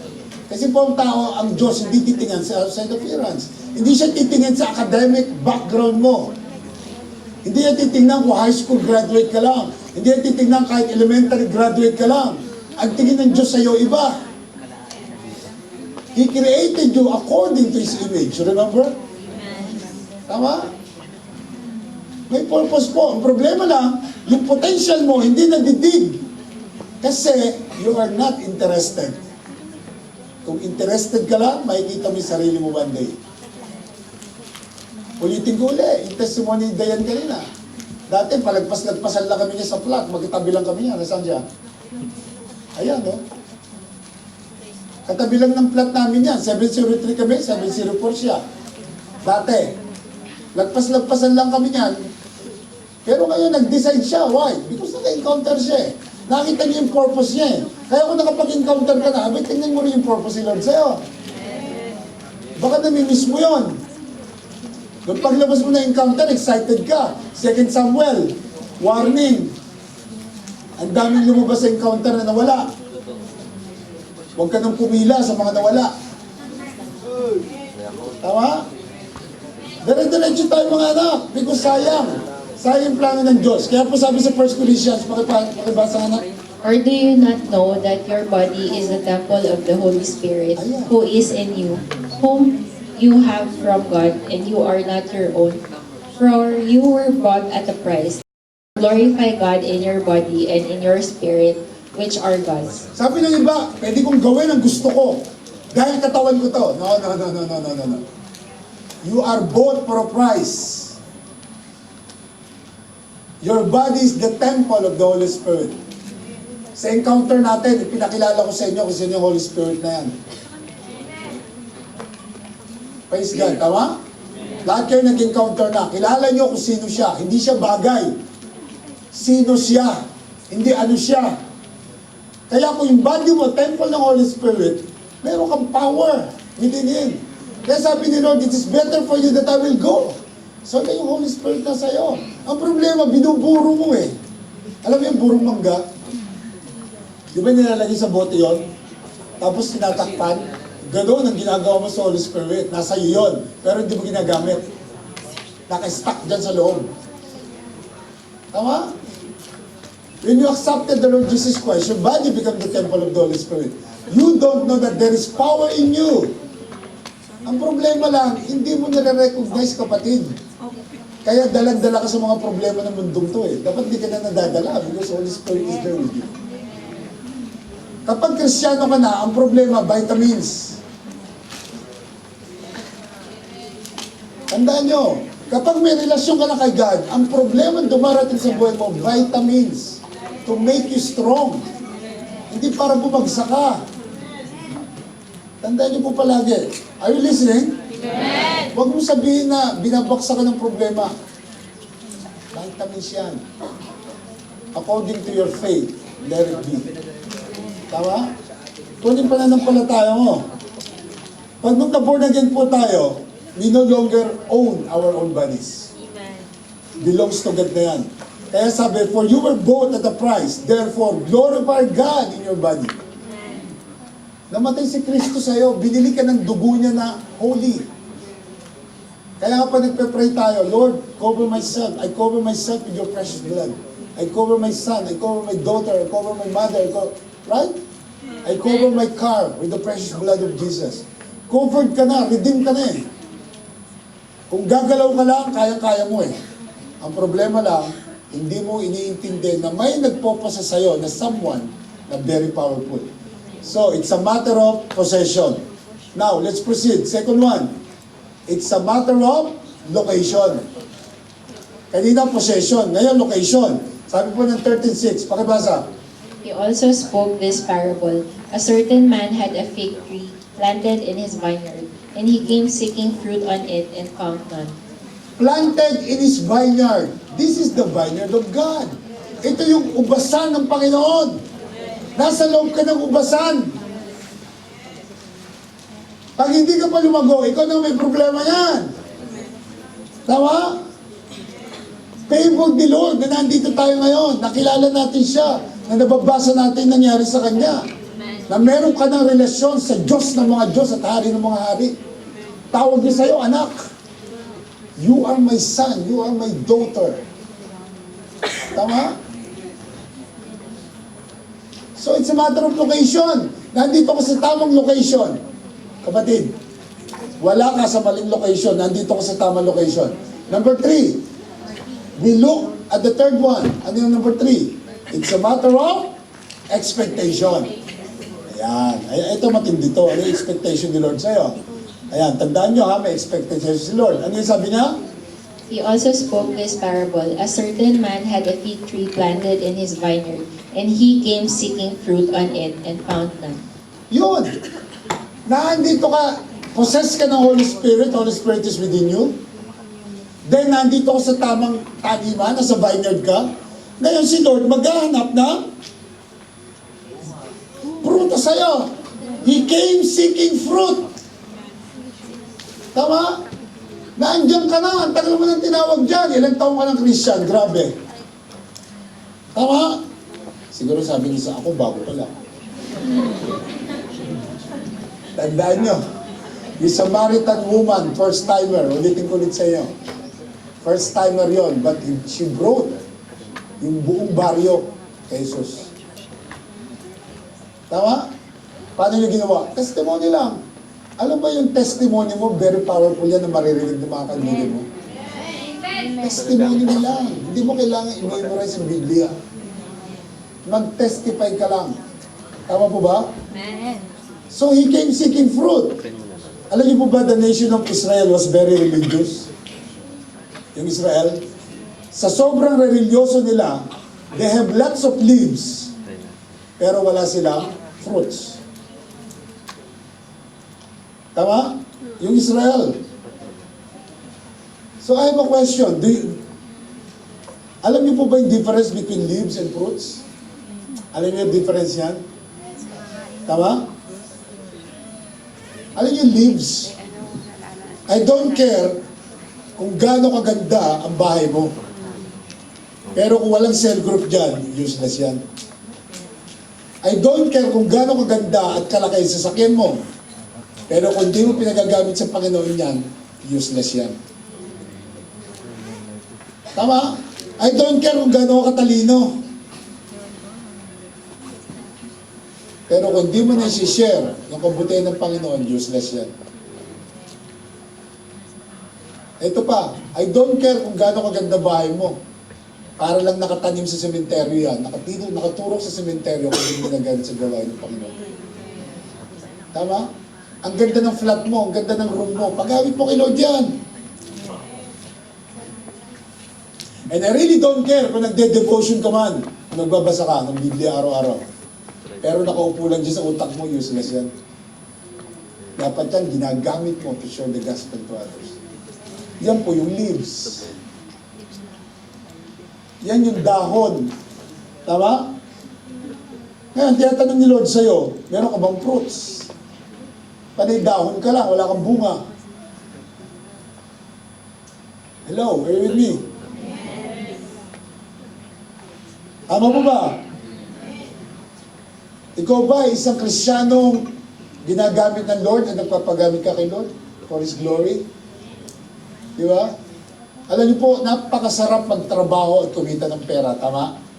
Kasi kailangan naman talaga natin, naman talaga yung purpose eh. Pero habang nagtatrabaho ka, kumikita ka ng pera, dapat ginagawa mo rin yung calling mo.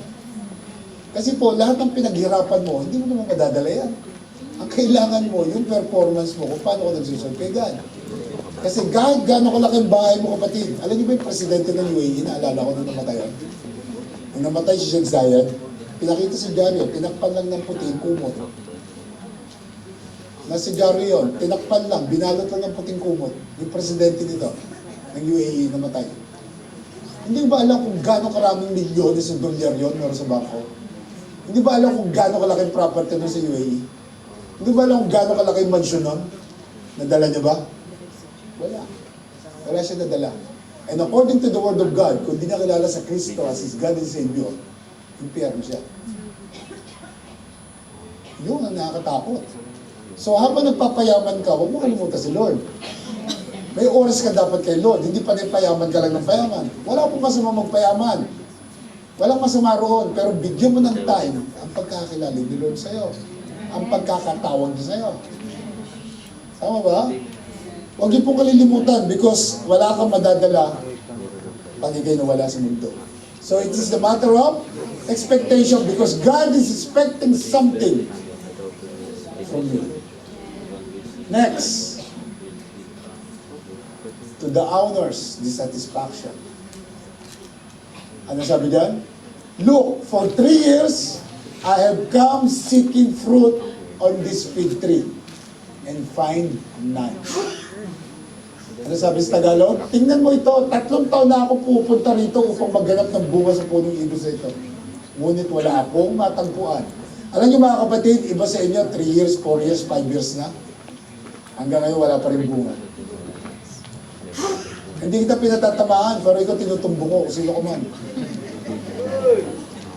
Dahil mga kapatid, para sa inyo to eh. Kung di ko ituturo to, hindi mo malalaman. Kaya ko tinuturo, para alam mo. Para pagdating na oras, hindi ako masisi ni Lord. Kasi tinuro ko na sa'yo. Tama? Ginawa ko yung part ko. Kung nakatatlong taon ka na sa church na to, praise God. Pero bunga ang kailangan ni Lord for you, from you. Bunga po ang kailangan niya. At napakaganda po, as sabi ko palagi sa inyo, you are in the right church because we are willing to train you. Gusto namin i-train ka. Gusto namin mag-grow ka. Gusto namin mag-i-involve ka. Huwag ka lang listener of the word, doer of the word ka. Hindi ka lang information about the word of God. Mayroong transformation sa buhay mo. Hindi ka lang attendee, involved ka. Tama? Yun ang gusto natin gawin. Kaya nga nag-o-offer tayo ng so much training sa church na ito for you to learn. Matutuwa kami pag nakita namin ng leadership na to, pati si Pastora Grace, na involved ka. Ano yung pumakita ko kayo tumatayo rito, nagsasalita ng salita ng Diyos, yung nakikita namin nag-gugro kayo. Napakaganda po sa amin yun. Basta lang, pantay-pantay tayo. Ang muso, nakasayad sa sahig. Baka mamaya mas marunong ka na sa amin. Tama? Are you listening po mga kapatid? Next, ano sabi rito? So it's the owner's dissatisfaction. Pag na-dissatisfied niya, ano kusunod? The owner's decision. Grabe. Wala na. Dissatisfied ang owner sa'yo. Ano gagawin niya ngayon? Cut it down. Why does it choose up to the ground? Kaya putulin mo na ito, sayang lang ang lupa sa kanya. Ibig sabihin ni Lord, kunin ka na niya. Sayang, ginaupuan mo dyan. So pa naman. Mas may upo, mas maganda dyan. Are you with me? Joke lang po yun. Pero kaya ko pinapakita sa inyo to kasi kapag ang Diyos nagganap ng bunga sa iyo at walang nakita, ganyan po talaga mangyayari. Huwag mo isipin na okay na Christian ka kasi po ganyan po talaga mangyayari. Meron pong decision siyang gagawin. At ano yung sabi? Tingnan rito, it is the owner's decision. Ngayon, meron nag-i-intercede sa atin. Yan po yung maganda roon. Meron ka sa leader, meron kang pastor, meron kang mga leader, to the matter of intercession sa'yo. Kaya po sabi rito, Sir, let it alone this year also until I dig it around and it fertilize it. And it bears fruit, well. So sabi rito, Panginoon, bigyan mo pa siya ng 1 taon at hukayin kong paligid dito, lalagyan ko ng pataba.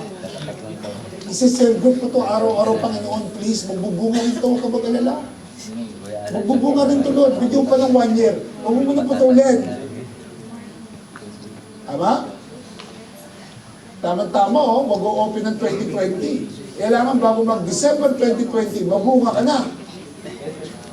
At sisimulan mo yon bukas. Kasi kung maghihintay ka pa ng November 2020, wala. Tama? Kasi tuwing Friday, nandito ka naman. Weekly, nandito ka sa cell group mo. So, nadidiligan ka, kapatid. Ayan, sabi dyan, no, lalagyan ko ng pataba. Di ba yung word of God, pataba yan? Tama? So, an interceder steps between two parties. Bakit? To enact some sort of compromise or a second chance. Sino yun? Yan yung mga leaders mo na nagpe-pray for you. Panginoon, magbubunga rin siya, huwag ka mag-alala. 1 taon pa. Kapag hindi nagbunga, bahala ka na. Ayan na nangyari. Matter of intercession. So last, final, we come finally in the parable to destruction. Hindi ka talaga nagbubunga. Ito sabihin natin, Lord, baka naman magbunga na sa darating na taon. Ngunit kung hindi pa, bahala ka na. Putulin mo na, Lord. Ihagis mo na sa apo. Hello? Are you with me? Sayo sa tayo. Sakit ba? Ngayon doon. Amen? Mga kapatid, itong message siya to. Itong message siya mga kapatid is para sa ating lahat. Okay? Mga anak, para po sa ating lahat to. Hindi lang para sa inyo to, para din sa akin. Gusto ko magbunga ng church talaga. Gugustuhin ko po na makita kayo nagsasalita rito. Tumatayo for God's glory. Hindi yung opening prayer lang. Brad, ikaw mag-opening prayer. Ay, wag muna ako, pastor. Grabe, 3 taong ka na rito sa church, opening prayer, hindi mo pa kaya. Kung paano hindi kakayanin, nakaupo lang dyan. Di ba? Nag-encounter na. Wala namang pumasok. Tama mo ba? Amen? Are you with me? So, distraction na, kapatid. So, ano kasunod? In this life, tandaan nyo, sa buhay na to, we are the only one who will decide. Ikaw ang mag-decide dyan. Walang iba pa. To bear much fruit and serve God to the fullest. Ikaw ang mag-decide dyan. Or otherwise, sit and relax till the Lord comes down. Tama? Alam niyo mga anak, nung nakilala ko si Lord, magte-testify lang ako sandali. Ang nakilala ko si Lord, narinig yun mas encounter, ano? Nasa church na ako niyan, pero nagwawala pa rin ako. Nasa church na. Walang nakakaalam na tumutugtog ako dyan. Drummer ako noon no? Walang training. Basta pagpasok sa church, drummer na agad ako Yun yung mga panahon na yun Ganun sa mga traditional church, pagpasok mo, may talento ka, drummer ka na agad. So pagdating ko roon, drummer ako, syempre, meron man namang one click na bago, birang-bira lang yun. So noong mga time na yun, hinahatak pa ako ng demonyo at nagpapahatak naman ako. Pero tumutugtog ako, nabibless ako sa tinutugtog. Pero paglabas ko ng church, meron akong ginagawa ng mga bagay na hindi ko na dapat ginagawa. Hanggang sa dumating yung puntong yun na talagang si Lord na ang nagbulgar sa akin sa ginagawa kong kalokohan. Pinagsisihan ko ng todo yung mga anak. At sabi ko sa sarili ko, simula sa araw na ito, Lord, gagawin ko na yung para sa'yo. Alam niyo kung paano ko ginawa yun? Paano ko sinimulan?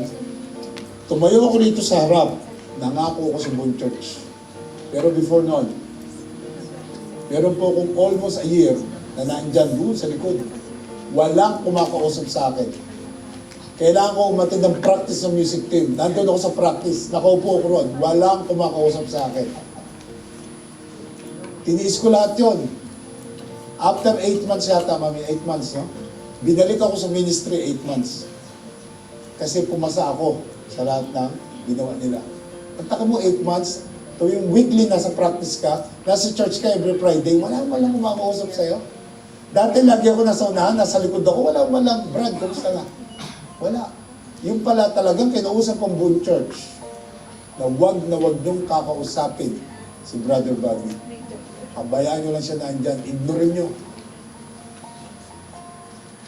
At hindi ko alam na lagpasan ko lahat yung mga anak. Kung sa iba yon, bago pala akong Kristyano na.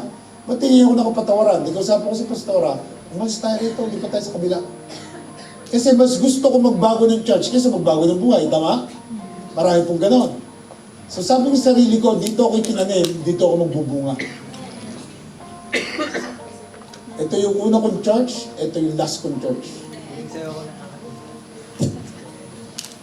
So after noon, lumago po ako kontinti. Binalik ako. Sabi pa Pastor Bob, sabi niya, Brother Bobby, balik ka na sa ministry. Tapos na yung training mo. At magmula noon, mga kapatid, ibinulgar ko si Lord sa lahat ng mga taong kakilala ko. Alam niyo ba, hindi madali magtayo ng simbahan? Katakot-takot na hirap ang dinanas ko po bago nagsimula itong church na to. Kaya akala ng iba,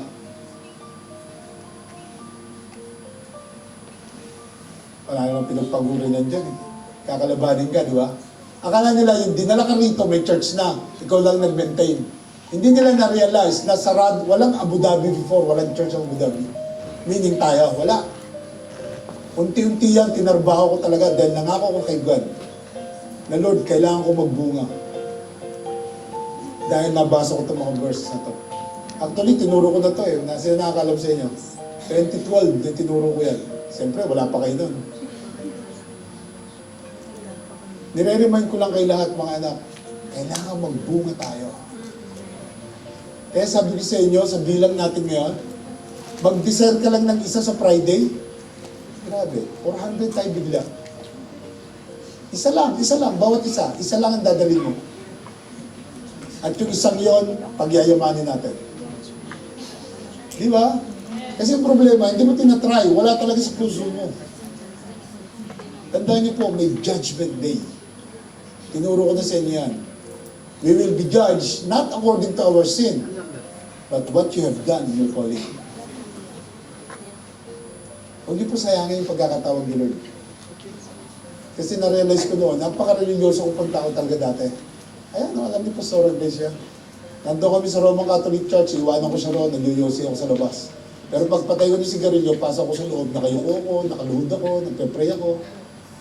At pag nakatalikod siya, kung ano ginagawa ko. Yun ang reliyon.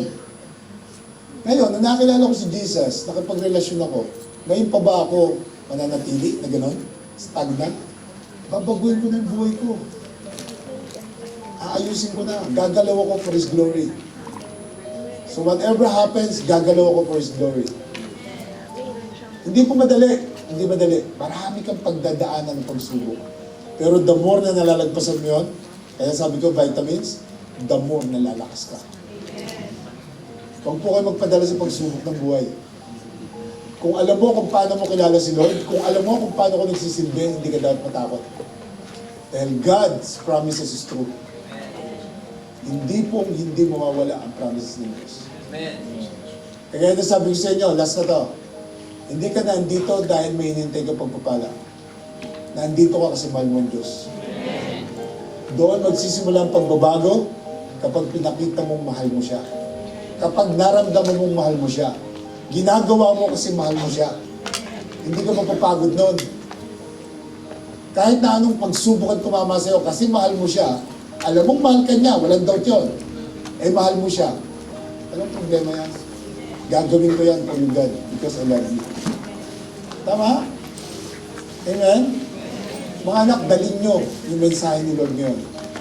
Because, magpapalit na naman ng taon. Ano naman ang New Year's resolution mo? Lord, hindi na ako iinom. Hindi na ako maninigarilyo ni Lord. Hindi na ako kakain ng kanin simula next year.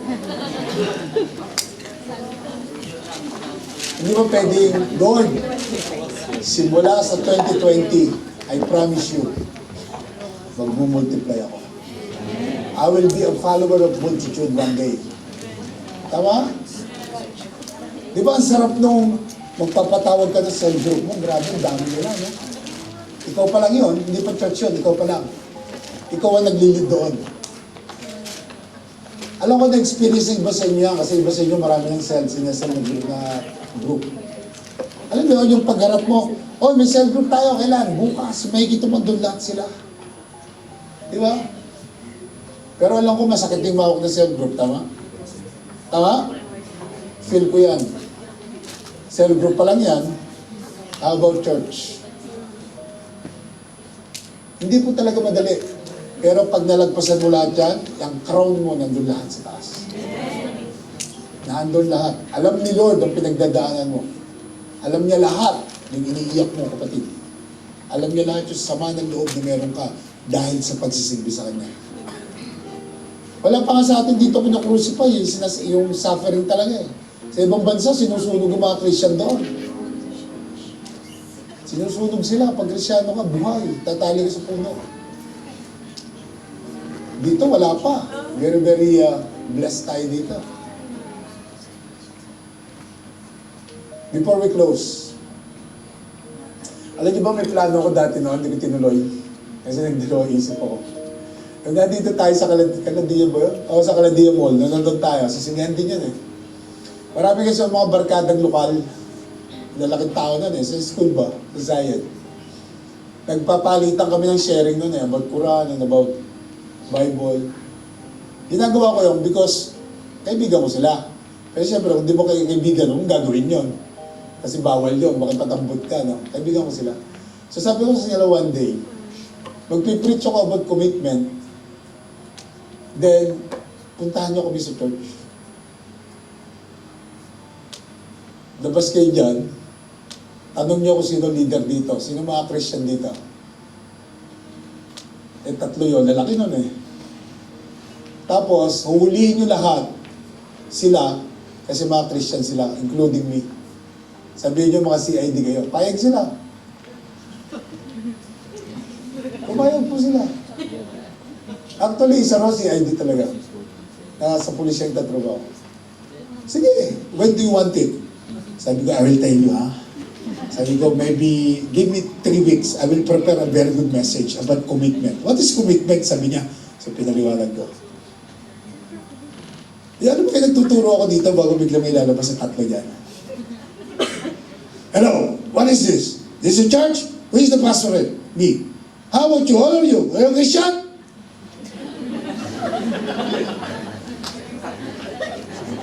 You will put you in jail. I will get your Emirates ID. Now, if you are not Christian, go out now. You are free. If you are not Christian, go now. Go. Ilan ngayon matitira, no? Hindi ko tinuloy yun eh. Kasi sabi ni Grace, wag daw eh. Pero talaga gusto ko subukin. Nakakatakot talaga yun pag gano'n. Pero doon makikita kung talaga bang committed ka Kristyano.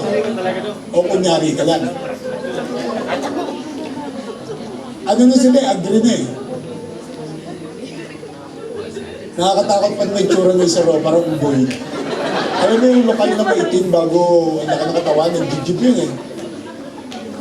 Pumayag na sila talaga. Sabi ko, Starbucks lang tayo. Yun lang ibabayad ko sa inyo. Gusto ko lang kasi i-try yung mga tao sa church. Nasa Calandia Mall tayo na. Naalala ko lang ngayon. Tama? Hindi ko lang tinuloy. Kay Grace ko sinabi yun. Iniisip ko na ako, tinuloy ko kaya, no? Ilang kaya yung tunay na Christian, no?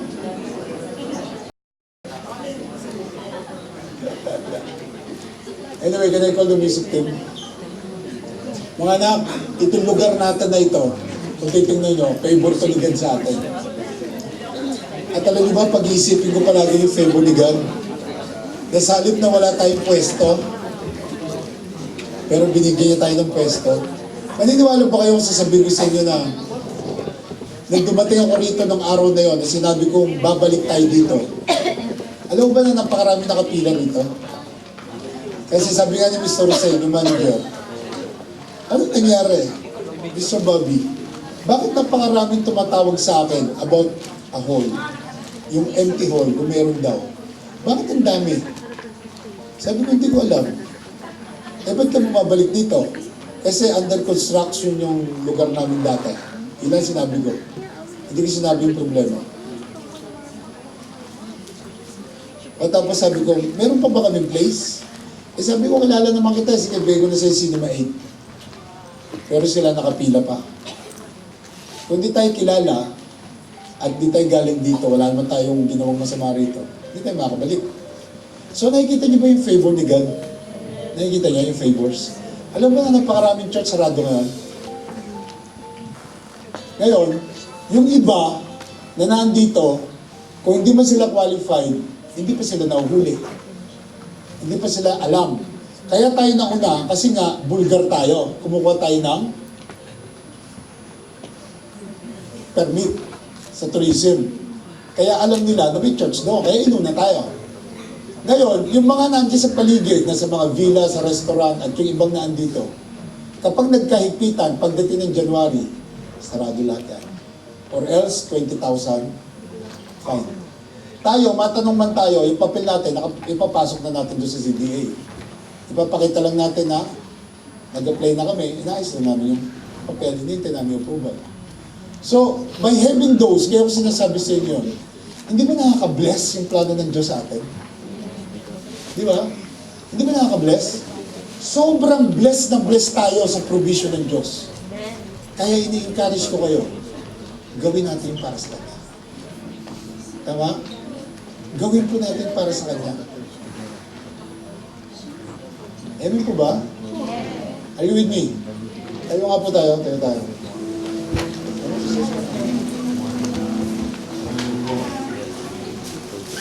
Sige nga po, close your eyes. Lahat tayo.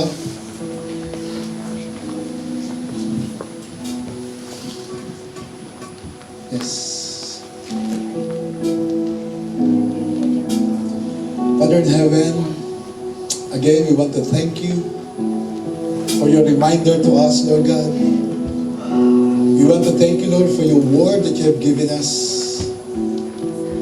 O Holy Spirit, thank you for the message that you've given us. Thank you, Lord, that you have reminded us to be fruitful, to share your goodness, to share your faithfulness to us, to other people, to share your word, Lord Jesus.